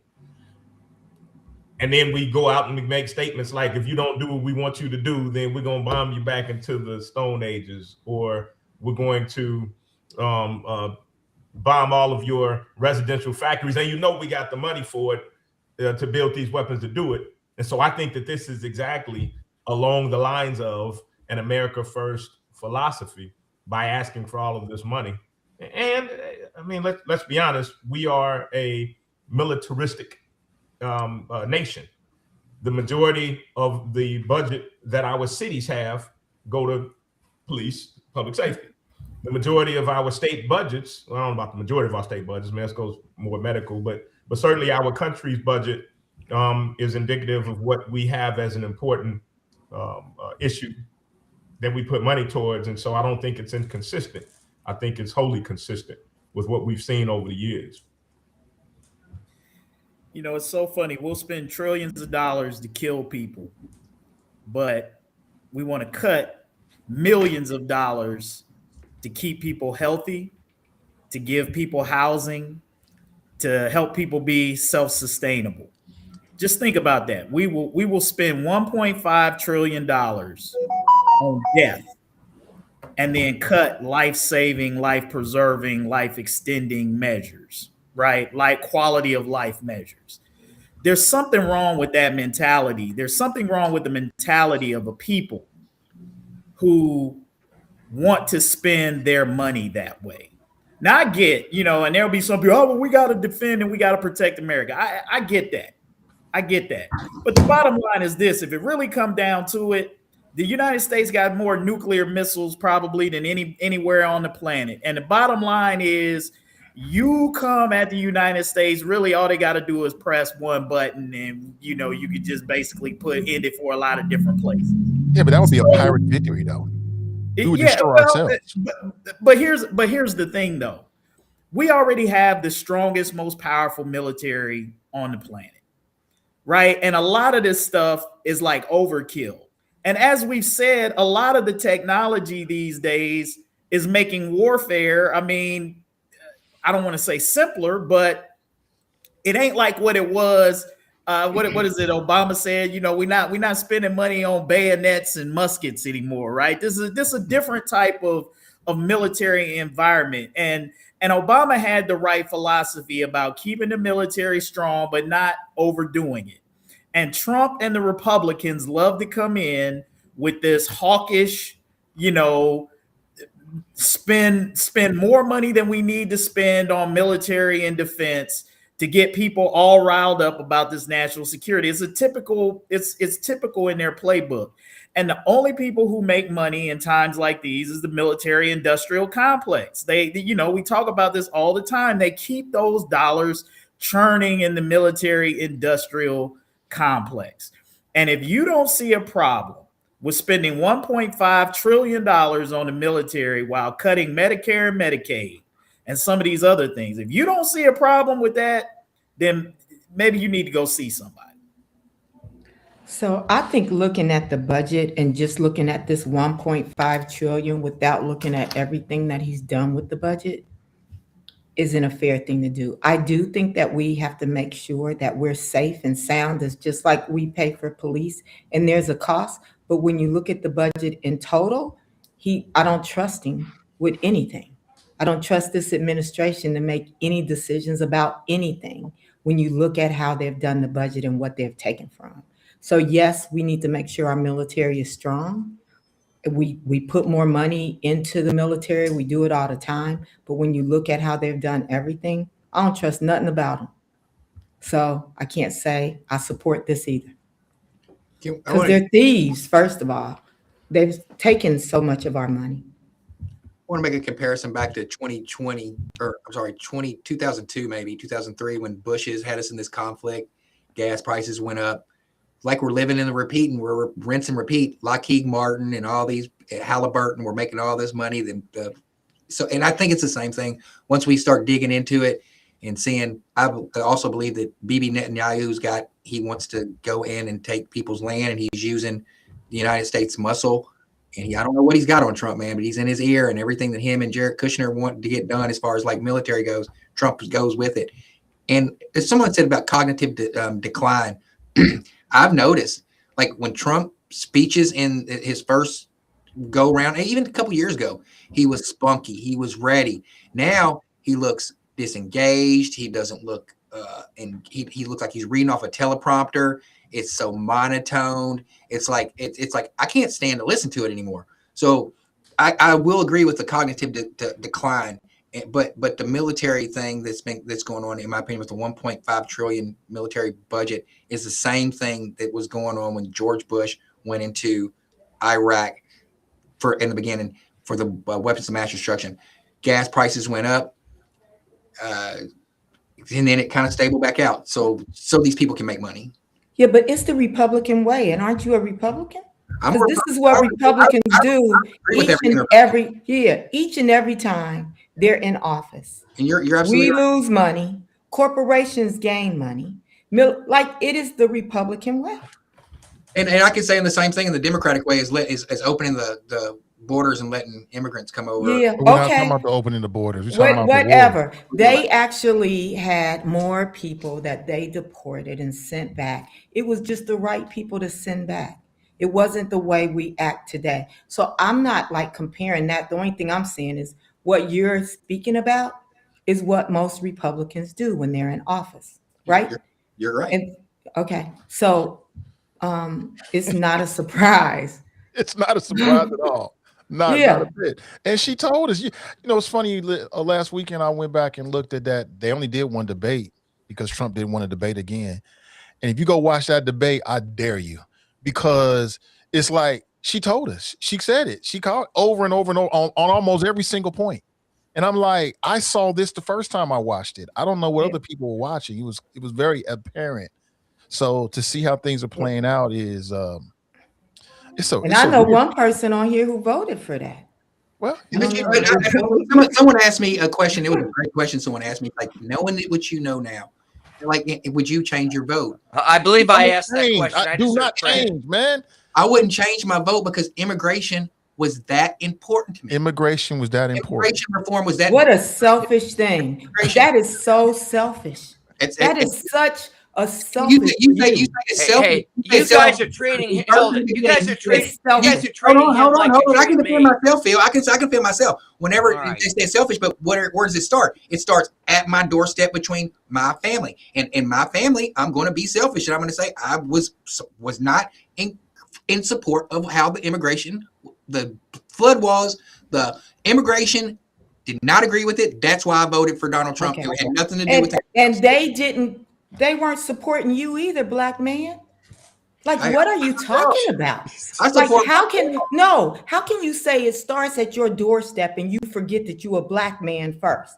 And you are acting like they acted as it relates to DEI because of fear, because of not one. Hold on for a second. Because one is like contrary to the other. So as a black man, because let me ask you this question.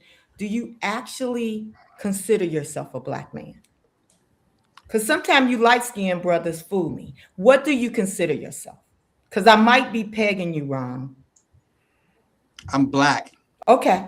All right. So as a black man, you worry more about immigration than a white supremacist who brought white supremacists with him, who told you and showed you in every way that he don't give a F about you as a black man, who talked about a black woman like she wasn't nothing because she was running against him, who showed you Project 2025 in your face, who you were smart enough to know he was going down that path, and you actually gonna sit here in front of us and keep saying it started at your house and you was worried about immigration? Yes. What planet? Like, help I'm me trying with to. that. I can explain it to you. I can explain. You don't it You won't listen. no. You Yeah, won't. yes, I am going to listen to you, black man, talk about how immigration was going to help you. Yes, black man. How they opened up the floodgates, how the Democrats opened up the floodgates and was taking resources from black people. And it didn't affect me personally, but I'm talking about how it affects the overall of black America, and how people in Chicago were complaining that immigration was taking over so much that they were taking resources in high schools and community centers and filling them with immigrants instead of addressing the issues of black America. And on top of the fact, it didn't affect me personally, but when I look at black people as a whole, would I rather them see that money go to reparations or go to illegal immigrants? I would rather see that money go to reparations for black men and black women. So I'm America first. I'm a black man first in America. So these immigrants that came in here illegally, I was more concerned, and I'm honest with that, with getting them out of here. And the fact how the Democratic Party presented Kamala Harris by not going through the proper channels of having a Democratic nomination, I collected in my brain that I was going to vote. It was a protest vote for me personally. I wasn't going to vote for Kamala Harris anyway. I wasn't going to vote for her. So as a black man, I can see immigration affecting me and my surrounding people, because the resources that could go to black people were going to illegal immigrants. And I'm not the only one person that feels this way. So it's like collectively on this panel, you might not feel that way, but I could get you on a panel of me and people who believe like me, and we could question you in the same way. As a black woman, how can you support DEI when white women were the recipients of DEI more than black women? How can you support your white women in the Democratic Party? See, we could go there. So are you finished with that point? Because which point do you want me to address first? You landed with black women. Don't cut him too bad, Landis. Don't cut him too bad. No, I'm going to actually try to do it respectful. I'm not going to cuss. I'm going to not cuss. I'm not going to call you names. I just really want to understand which piece you want me to address. I want you asked me a question, I articulated myself, and I gave you my answer for. I know. My question, I answered you. You're not listening. How can you support DEI? Okay. Okay. Benefit. They use your face. White women benefit. Okay. Let's talk about DEI. So I want to be very careful with this DEI thing, because you think DEI was just one thing. DEI was just a way to let you know that he didn't give a F about you, because it actually impacted you just as much, if not more, than it impacted me. Now, when it comes to women, what it came down to is to say, I don't mind going against another white woman. I don't mind. I'm a win. I'm personally going to win. I don't mind going up against them. Don't mind it at all. And I don't mind teaching other people who look like me to go up against them. I'm okay with equality and fairness. I'm good with that. So I would never walk around in fear of a white woman, just like I'm not in fear of an immigrant black man, but you were more in fear of an immigrant who makes less than you. Let me tell you about the white woman. So the white woman actually gets equal pay by March. For a black woman, we don't get equal pay to September. So I normally don't support when people get excited about the gap, because I'm still out. I don't celebrate with white women because they not celebrating with me, but I'm okay with competing with them. Do you understand the difference? Is that I feel comfortable competing against everyone fairly. But the system isn't fair. And that's why DEI was needed. And if it meant that some white women got to win, okay. Let us all go in. You operated in fear of an immigrant who normally makes, by the way, half of what most people make. So if you want to be in fear of them, that's on you and it's selfish. And it means you don't think highly of yourself. So that's where I am. And that's how I can tell you about DEI. Do you have any more questions? Oh, you're Okay. great. You're good. That's it. No more questions. That's good, man. Let's tap out. I'm out of this one. Hey, man. Yeah. Kamikia had me cracking up. She Kamikia finished him like it was Mortal Kombat. I'm over here dying for now. I got the popcorn out. It's extremely Hey, disruptive. It's I got my gavel. It is so sad though, because we are up against the fight of our lives because of people like you, Terrence, that voted for this BS. We are up. I am fighting for us, for shit excuse me, Lord, for stuff we fought for before a lot of us got here and knew we had to fight for it. We are back fighting for things. We're back. We are no longer treated as equal. The door is no longer open like it was supposed to be. And DEI didn't do anything but say, at least look at her. It didn't say hire her. You just had to look at me. I still had to do the work. And I competed with white men. That was my competition because that's who had most of the jobs. And I felt comfortable doing that. And I never said treat white men wrong because of it. I just said, open the door and let me show you what I can do. And you actually are telling me you don't feel comfortable because an immigrant might take your stuff. I never said that. You're paraphrasing. That's what you did. You put words in my mouth. I didn't articulate it. You said it starts at your home and you was worried about immigrants. Bull crap. That's what immigration. I did not. Immigration you can paraphrase man, however you like. You can have paraphrase. You can paraphrase however you like. You can have paraphrase. I don't see why you're mad at me because the Democratic Party did not put up a good enough candidate to beat a white supremacist like Donald Trump.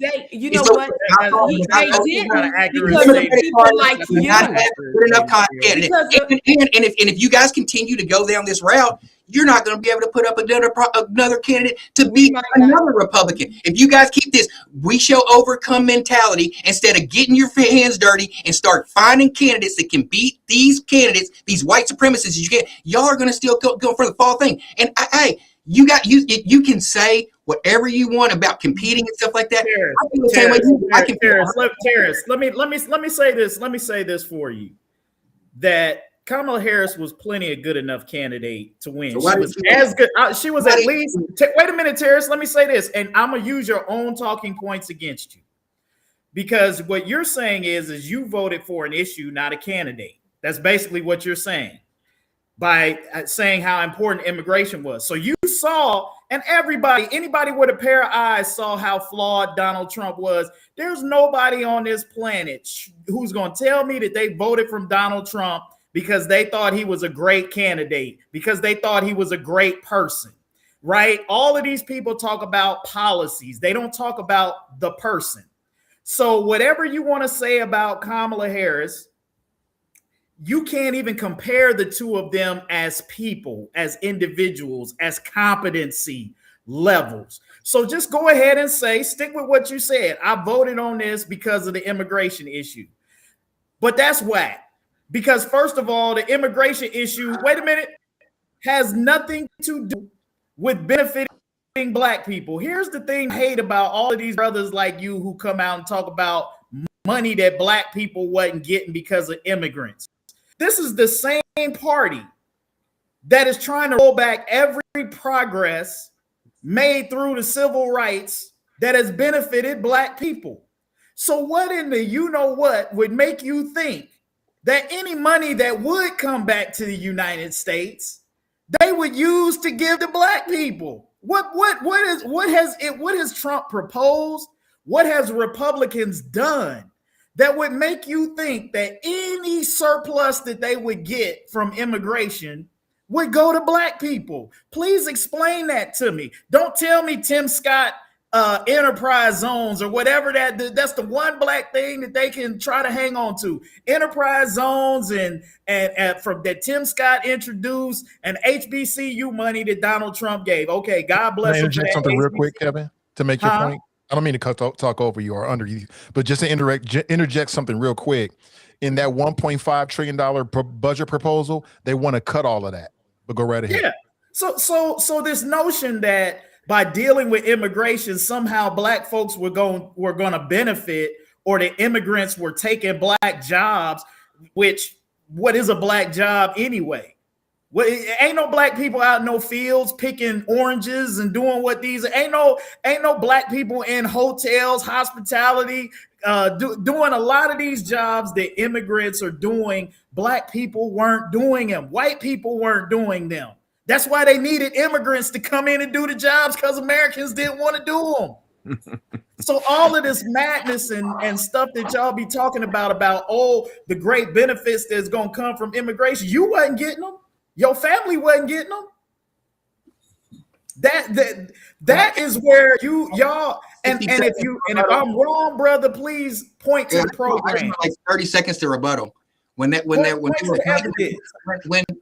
Democrats and Joe Biden and the administration was playing games and had the borders open, and they were taking immigrants and they were taking them to Florida, to DeSantis state, and then DeSantis would take them and put them on a plane and take them to Marshall's Vineyard, and then they take them to Texas, and then Texas would take them with all these immigrants and put them on a boat and take them to Washington, D.C. and all these other places.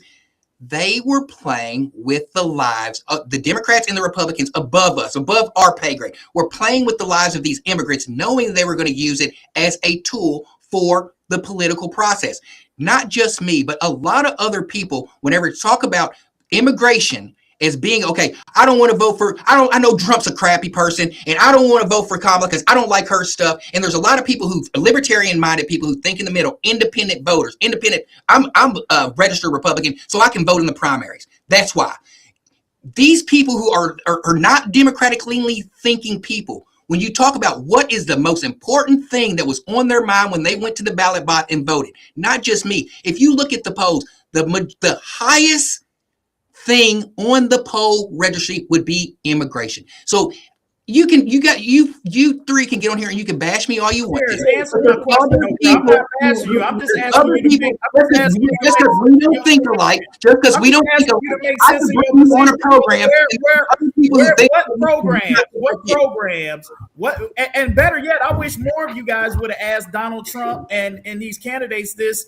So, Mr. Trump, once we get rid of all these immigrants and the money that we're spending for them, how much of that is going to go to the black community? How much of that is going to come back? Why don't you ask those types of questions? You got plenty of questions. As soon as I get a chance, everybody else, but you ain't got no question for your boy. See, y'all, this Terrence, what I have brother, your vote is your vote. You support who you support. All I ask is that you have some reasonable explanation. Or some reasonable that's reasonable to you. I've laid out 15,000 reasonable explanations. Just but you ain't answering.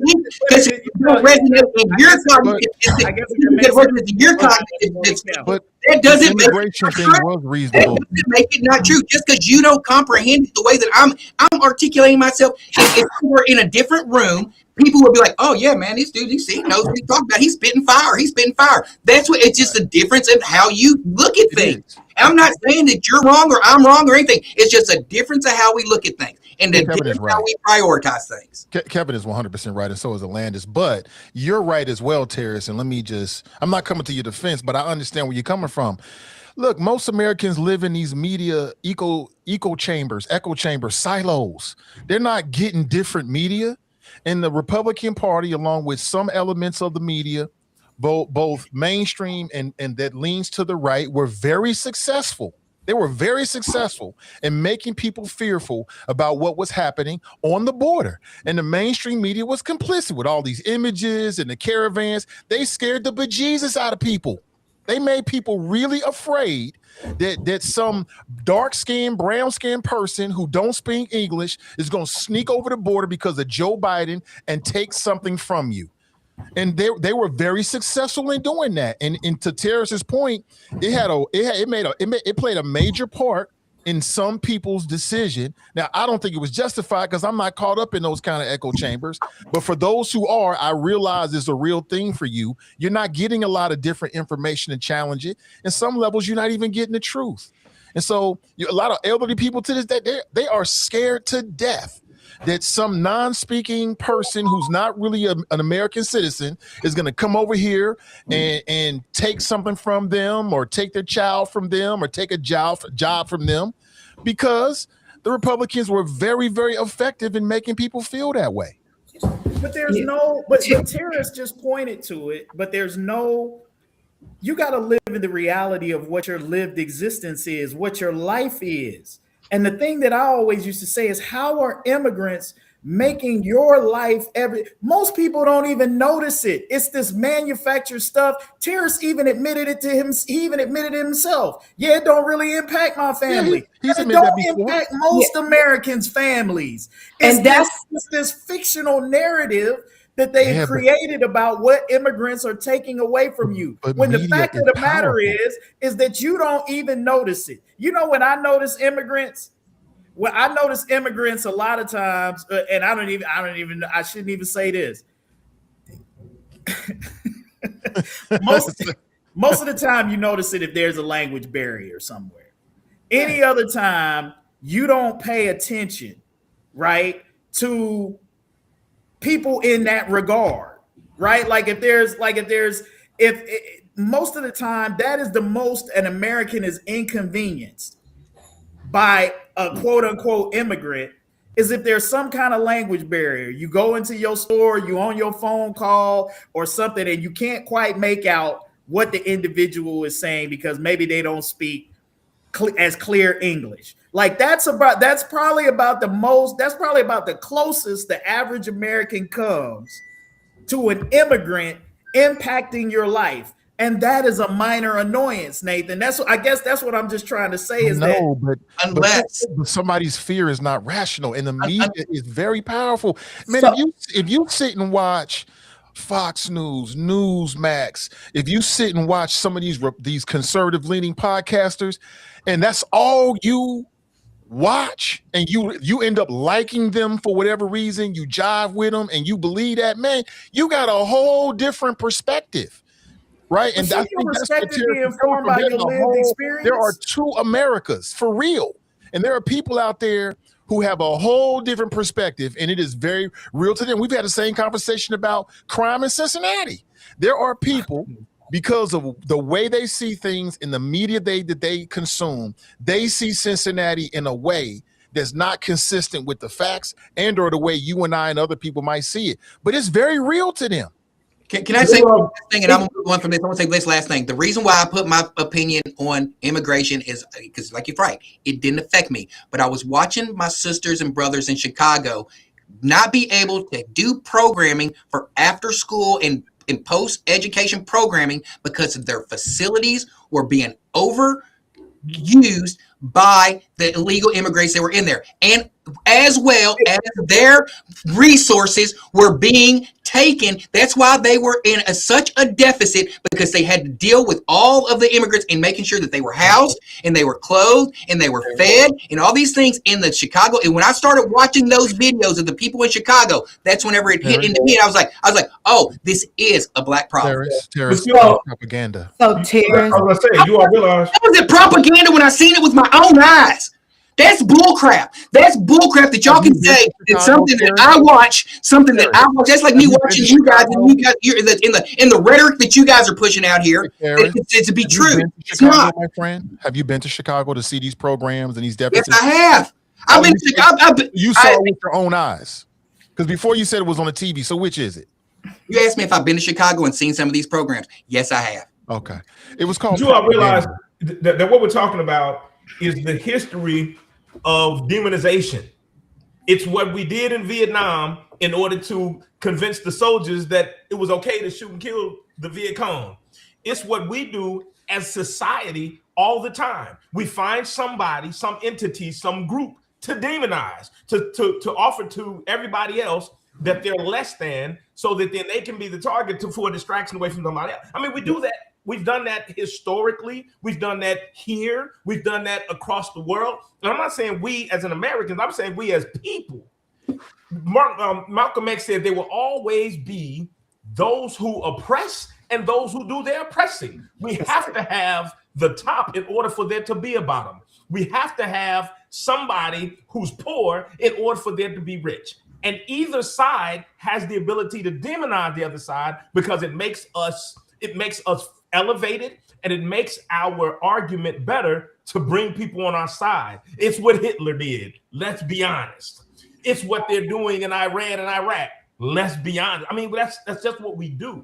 And I don't think it's any different.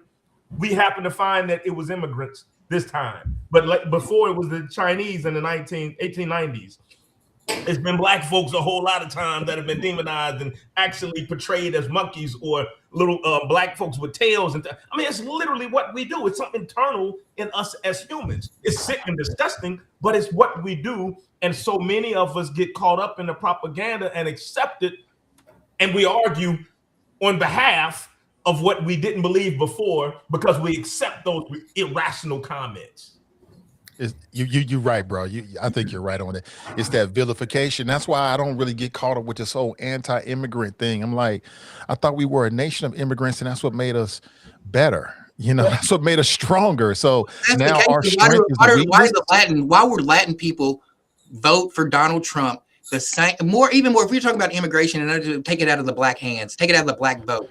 Why did more Latinos and more people who came over the right way voted for Donald Trump in this election? Why? Or do they just don't know what they're doing either? Because it's complicated. Because they drank the same Kool-Aid.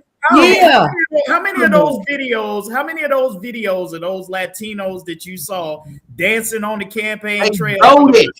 They went to the polls. I love Donald Trump. I love Donald Trump. And made their vote. They voted. Wait a minute, brother. How many of those same Latinos who did those videos dancing, saying that they were going to vote for Donald Trump, did videos after his election when they deported family members of theirs through this exact same thing? You know why? Because they thought, just like you thought, and a lot of white folks who voted for Trump thought, that he wasn't talking about them. Here's the problem. Here's the problem, Terrace. You just kind of framed it. America, we live in one of the richest nations on the planet.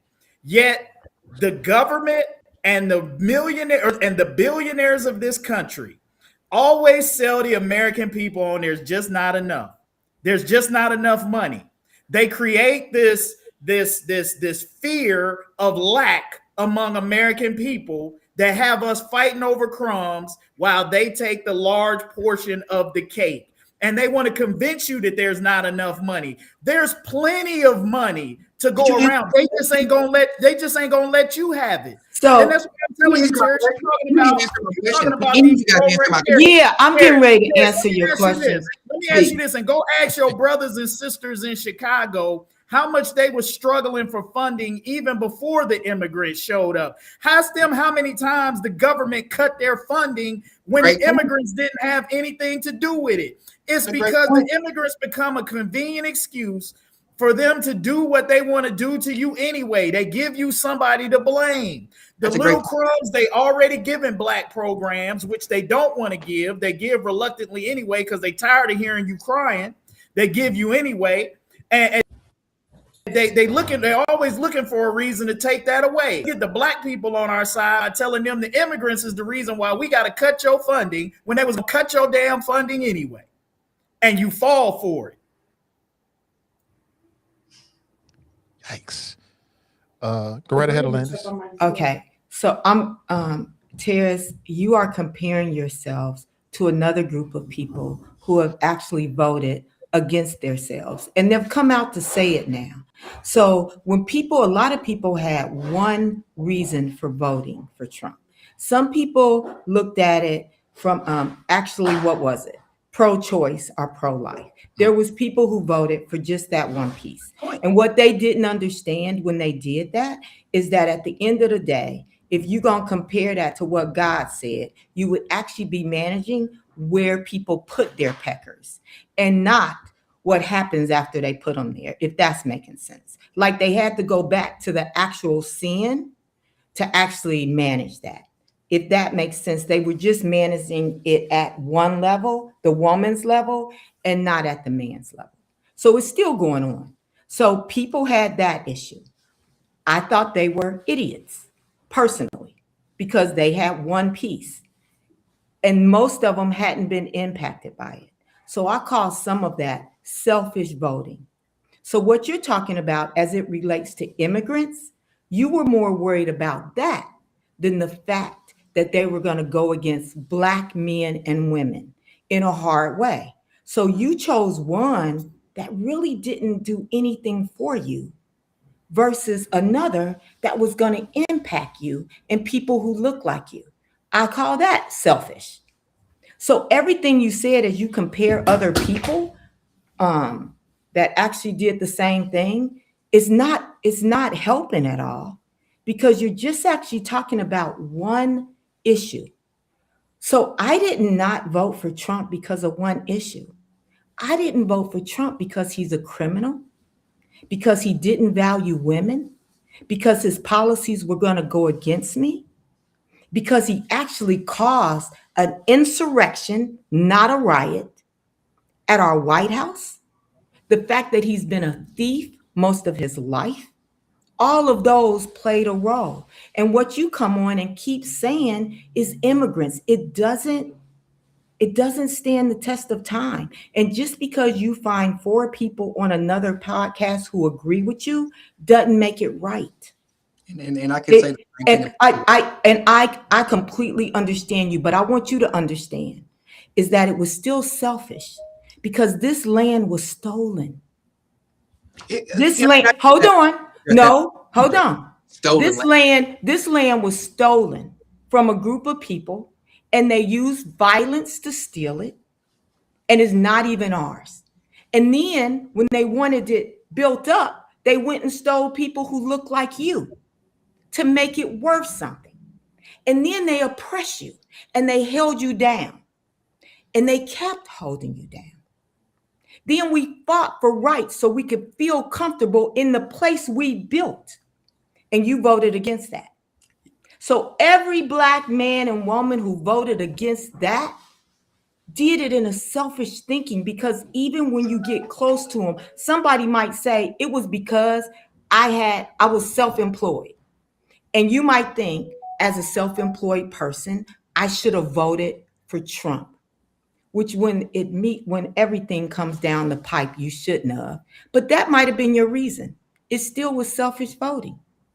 Look at how many people, look at facts. Don't look at the other stuff. Just look at facts. One day, just sit down in your quiet time. You got to have it.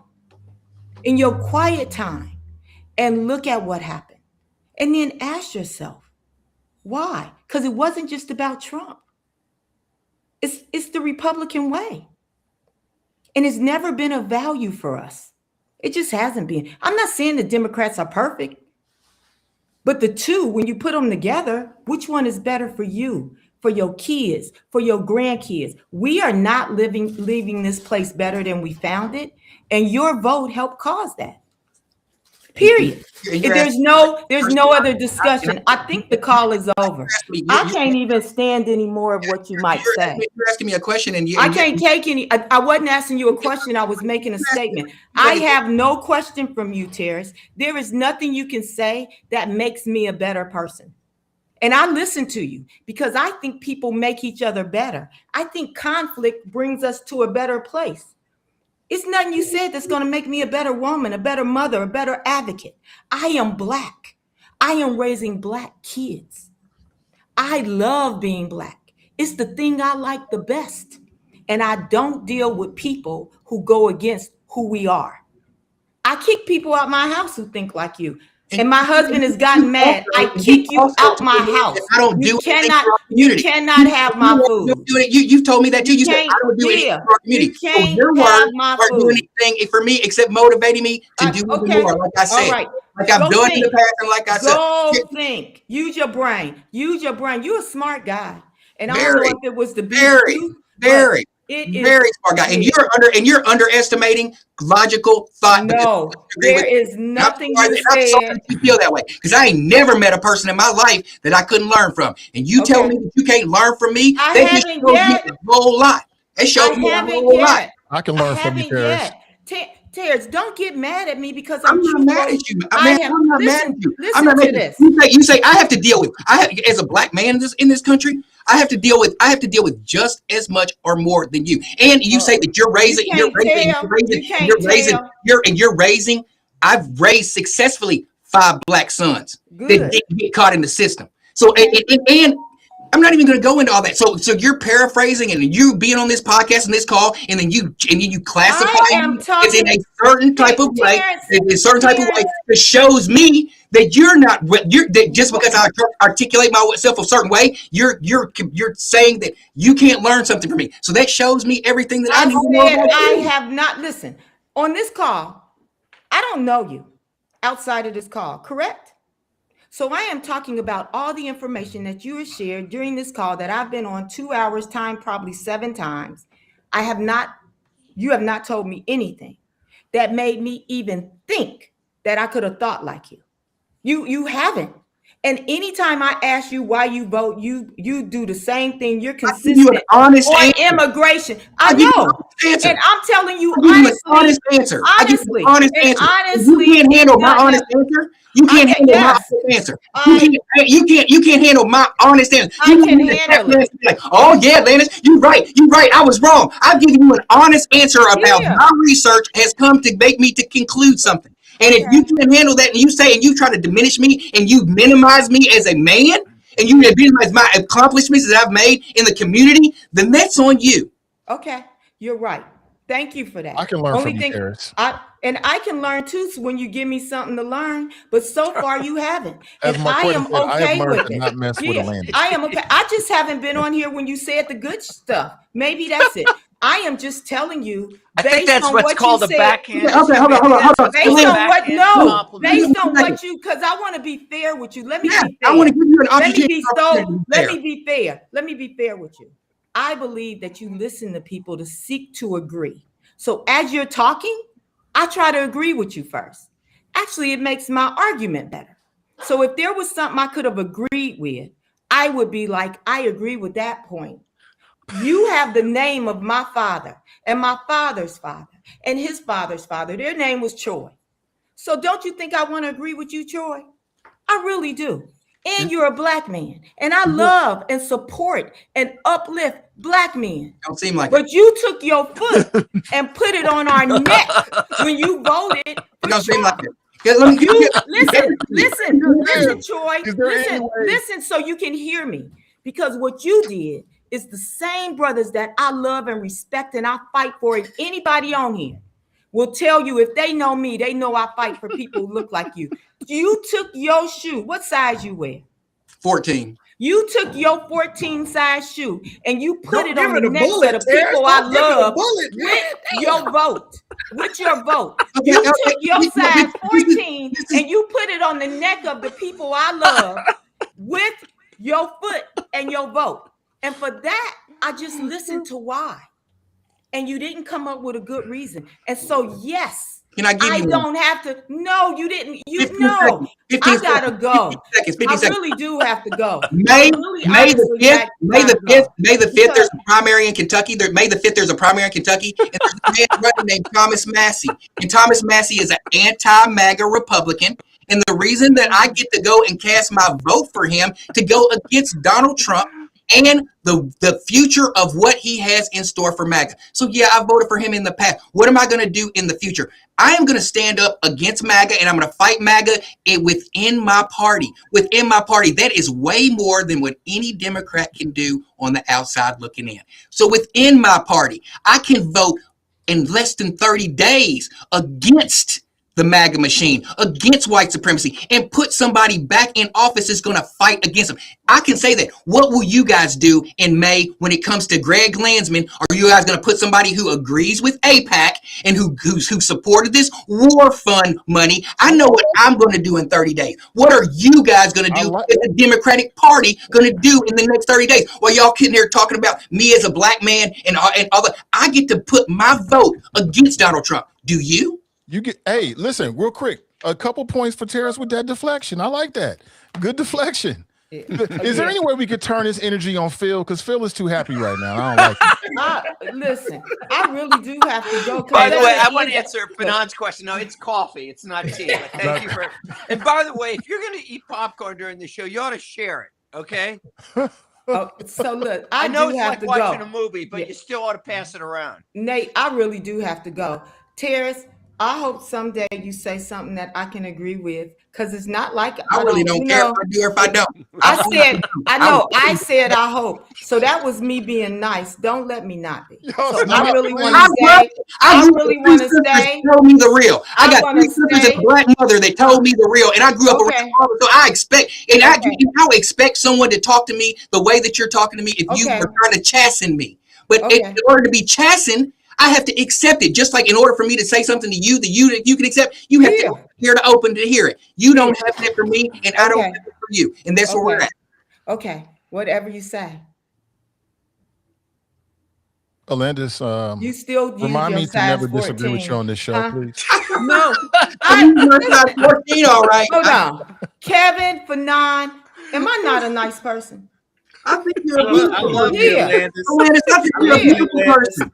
I think you're a beautiful person. That's not in question. The only thing in question is how we deal with things politically and how we think politically. As far as you as being a human, I have the utmost respect for you and all the accomplishments that I've seen that you've done. And I would never minimize those things because we disagree politically. I would never do that. I would never disrespect you as a black woman. And if I seen you out in public, I'd hug you. And if anybody tried to mess with you, I'd be the first one to defend you. Know that as a black man. Just because we don't agree politically, that's where it ends for me. Okay, good. And as far as you being an elder of mine, I would sit down and listen behind you. But the platform we're on right here, right now, Hot Bite, is for us to speak our minds and to tell our truth. And that's what I'm always going to do. Okay. And I appreciate that. Okay. Alandis, thank you so much for your time today. All right. Alandis, by the way, can I say something? You need to be willing to speak up. You can't be shy in this show. Phil, you make me want to speak up. Oh, you meaning you're next. And I'm here for that. We got to schedule an Alandis, Iris, Phil double head. I'd love to see Phil sandwich between them two sisters. They would chew his tail. That would be a thorn. That's a thorn between two I could roses. just sit back and eat the popcorn like Fanon if it's Iris. I can't believe that. I was sure after that big spread and the whole history about Iris in the paper, I figured that would be you had that be the #1 topic today. But, I was on my way there, and we got sidetracked. I was on my way there, but again, Lance, thank you so much. I appreciate it. Really, we're going to wrap up here. We're past the time that I like to keep folks, but I really appreciate everybody and the energy. And the people in the audience got a big kick out of Terrence. Do not change one bit, man. Oh, never. You know I ain't gonna change one bit. I'll end on that point, and I won't say anything else. Y'all can say what y'all want about me, but I get to vote against Donald Trump in less than 30 days. What are you going to do in your district, District 1? Are you going to vote for Greg Landsman, who gets AIPAC money, who votes for Donald Trump and sending to all this war y'all talk about? All right, I got to respond to that. Let me finish, Greg or Phil. I know that's your boy. I know y'all in a small community together, but y'all got logically thinking. I get to vote in 30 days against Donald Trump. I get to go let my voice be heard against Donald Trump. What are you going to do? All right, let me just. We had this discussion. I had to jump off last week a little early, but I think we're posting today or tomorrow my interview with the expected opponent of Greg Landsman, Eric Conroy, and all of you who are taking shots at Greg Landsman. Now, just a second. All of you taking shots. He's a warmonger. He's this and that. I want you to I'm going to send this link to you. I'll let Kevin or Nathan pass. I'll send you this link, and I want you to listen to his responses, okay? And then you tell me if you're going to do anything to undermine Greg Landsman, because I'm telling you something. Listen to this guy, okay? And then tell me if you want to keep taking shots at Greg Landsman. Phil, is it okay if I grab you act if there's no primary in that election. That's why I don't like you sometimes, Phil, because you act like that Rosemary is not primary in that guy. You act like he's just going to walk into this position without a fight, just like Greg Landsman. You act like he is not being primary. Come on, man. I'll strategy. It's like, don't mention the other candidate's name, because I've heard that a lot of times in political spaces. You never mention the other opponent's name. You've mentioned twice. You've had a podcast with the Republican. You say Greg Landsman's perceived opponent. There's a primary, sir. Rosemary. She's running against him. You gonna bring her on your podcast? She's running against who? Which one? The Conway guy. You gonna bring her on your podcast, or you just gonna keep promoting? No, I'm not going to bring her on, because look, we talked about this last time, and Kevin brought up the point about, oh, well, primaries are good. They help the candidate. What I mentioned last time that people need to keep in mind is that, and you know this from being an elected official, Terrace, that elections usually or frequently come down to turnout. Okay, it is turnout. It isn't who's popular as such. And what I'm saying is, for those of you you and Damon the Fourth, who've been taking all these shots, and who was on Michelle Fried, taking shots at Greg Landsman. Oh, well, it's good for him. He has to learn to fight. Well, the truth is, those kind of attacks limit turnout in the fall. Okay, they just do, because the people who might otherwise vote for him, who are just not as enthusiastic. And all I'm saying is, just take a listen to this interview and tell me if this is somebody that you want to benefit from Greg Landsman losing. Just listen to it. Phil, here's what I said, and I'll just, well, first let me say this before I respond to what you just said. Can we give Terrence some props today? Because this brother reminds me. Have you remember the Rocky movie when Clubber Lang, it was either Clubber Lang or Drago, was just beating the hell out of Rocky. I mean, Rocky was taking blow after blow after blow. He was in the corner, he was on the rope, it was hitting him in the head and the side and the rib, and then Rocky just kept saying, "Come on, hit me harder, hit me." That's how Terrence was with Alandis. He was, man, come on, man. That man took an epic beating, and he is but I didn't see that movie. Who won? Did he win Did he come back and win the fight? Let him finish. Hey, he may not have won. He may not have won the battle, but he's still here. That's all I'm saying. Talk about Terrence or the boxer? I'm sorry. I'm talking about Terrence. Who was the box? Was this Rocky? I'm not saying he won. I'm just saying. Did Rocky win the fight? That's what I'm asking. Well, yeah, can I add but that's some Hollywood stuff right there. You know that ain't gonna happen in real life. Okay. So you're saying that Terrence couldn't win in real life? That's what you're saying, Kevin? I can admit, like I said, I grew up with 3 sisters. I can't win an argument with. I'm not even trying to argue with Alandis like that on that level. She wins every single time. I'm just trying to articulate my point and stand my ground as a conservative and as a. I'm not going to feel you minimize me enough. I'm not going to let anybody else come on this show and minimize my thought process and or the things that I do in the community, because I'm still sore, and I will forever be but sore about Alandis saying I don't do anything for the community. I'm not saying nothing. I ain't going to be like, look what I do, but she's going to motivate me to work harder and harder and harder and harder and keep doing what I'm doing. Can I add to that it ain't easy to take a lot of heat and to be the elephant in the room. We're always coming for Terrence and always coming for Phil. And then, both of myself and Kevin reaching out, trying to get a diverse group of people on. There's a lot of MAGA folks that don't want to touch this at all, because it's one thing to be in your echo chamber and posting. It's another to come on a show like this with intelligent alphas, all of us, who gonna speak their mind, and they know what they know, and they got a whole lifelong worth of experience to bring to the table. That ain't easy. So I give Terrence and everybody a lot of props, because it's one thing to do a solo show. It's one thing to just be posting memes. It's a whole nother thing to step into this arena, and you're gonna be challenged, and you have to speak, on the fly and you got people coming at you again, as I said before, intelligent people who have their own wealth and years of experience. So, it is difficult to try to get Republicans and MAGA folks on the show because they don't want to deal with that. And I think can't get pro-Trump people to come on my podcast. They don't want to deal with it. Because they go up and I get it. They see where I am. They don't have the guts. I mean, for God's sakes,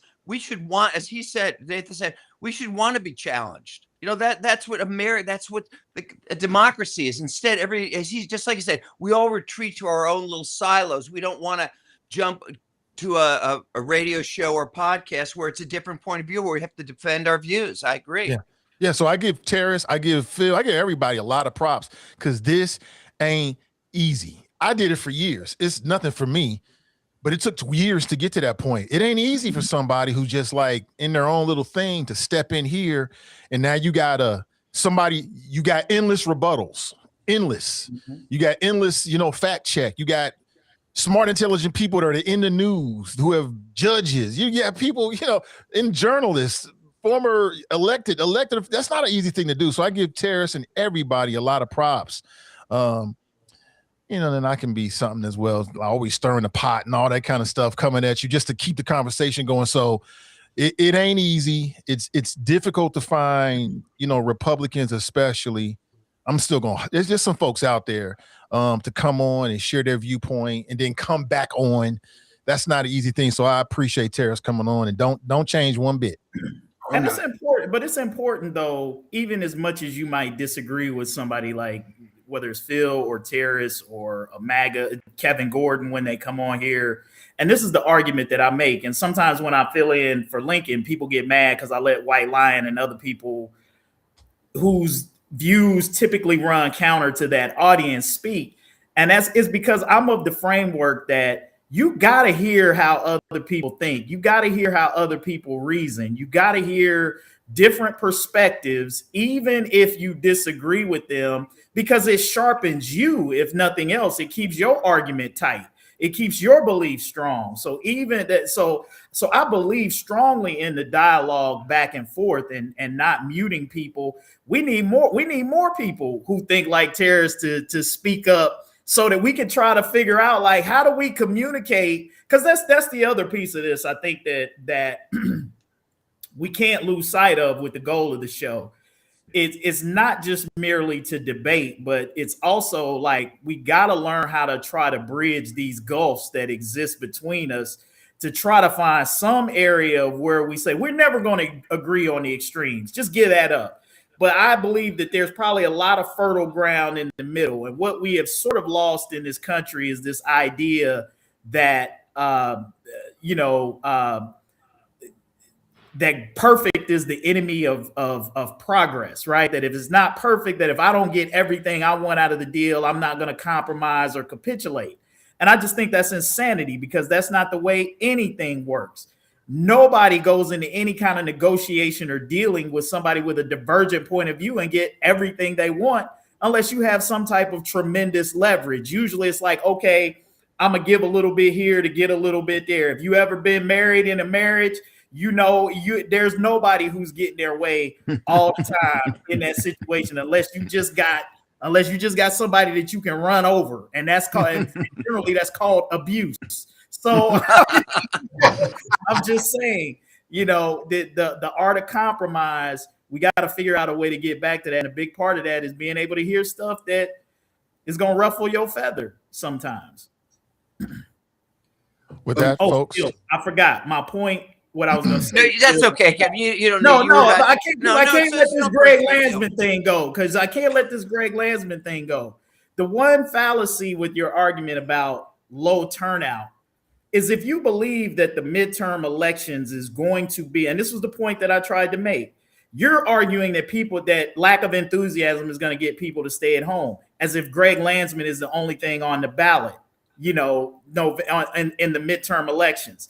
There's a bunch of other stuff going on. And I find it hard to believe that Democrats, given their behavior, if they're going to come out to the polls and typically vote down the Democratic slate, that they're going to come to Greg Landsman's name against a MAGA candidate they're already voting and say, I'm not going to vote for Greg Landsman. I don't believe that that's going to happen. Yes, if he was in an election by himself, I might say, yeah, there's an opportunity that the enthusiasm thing could get down.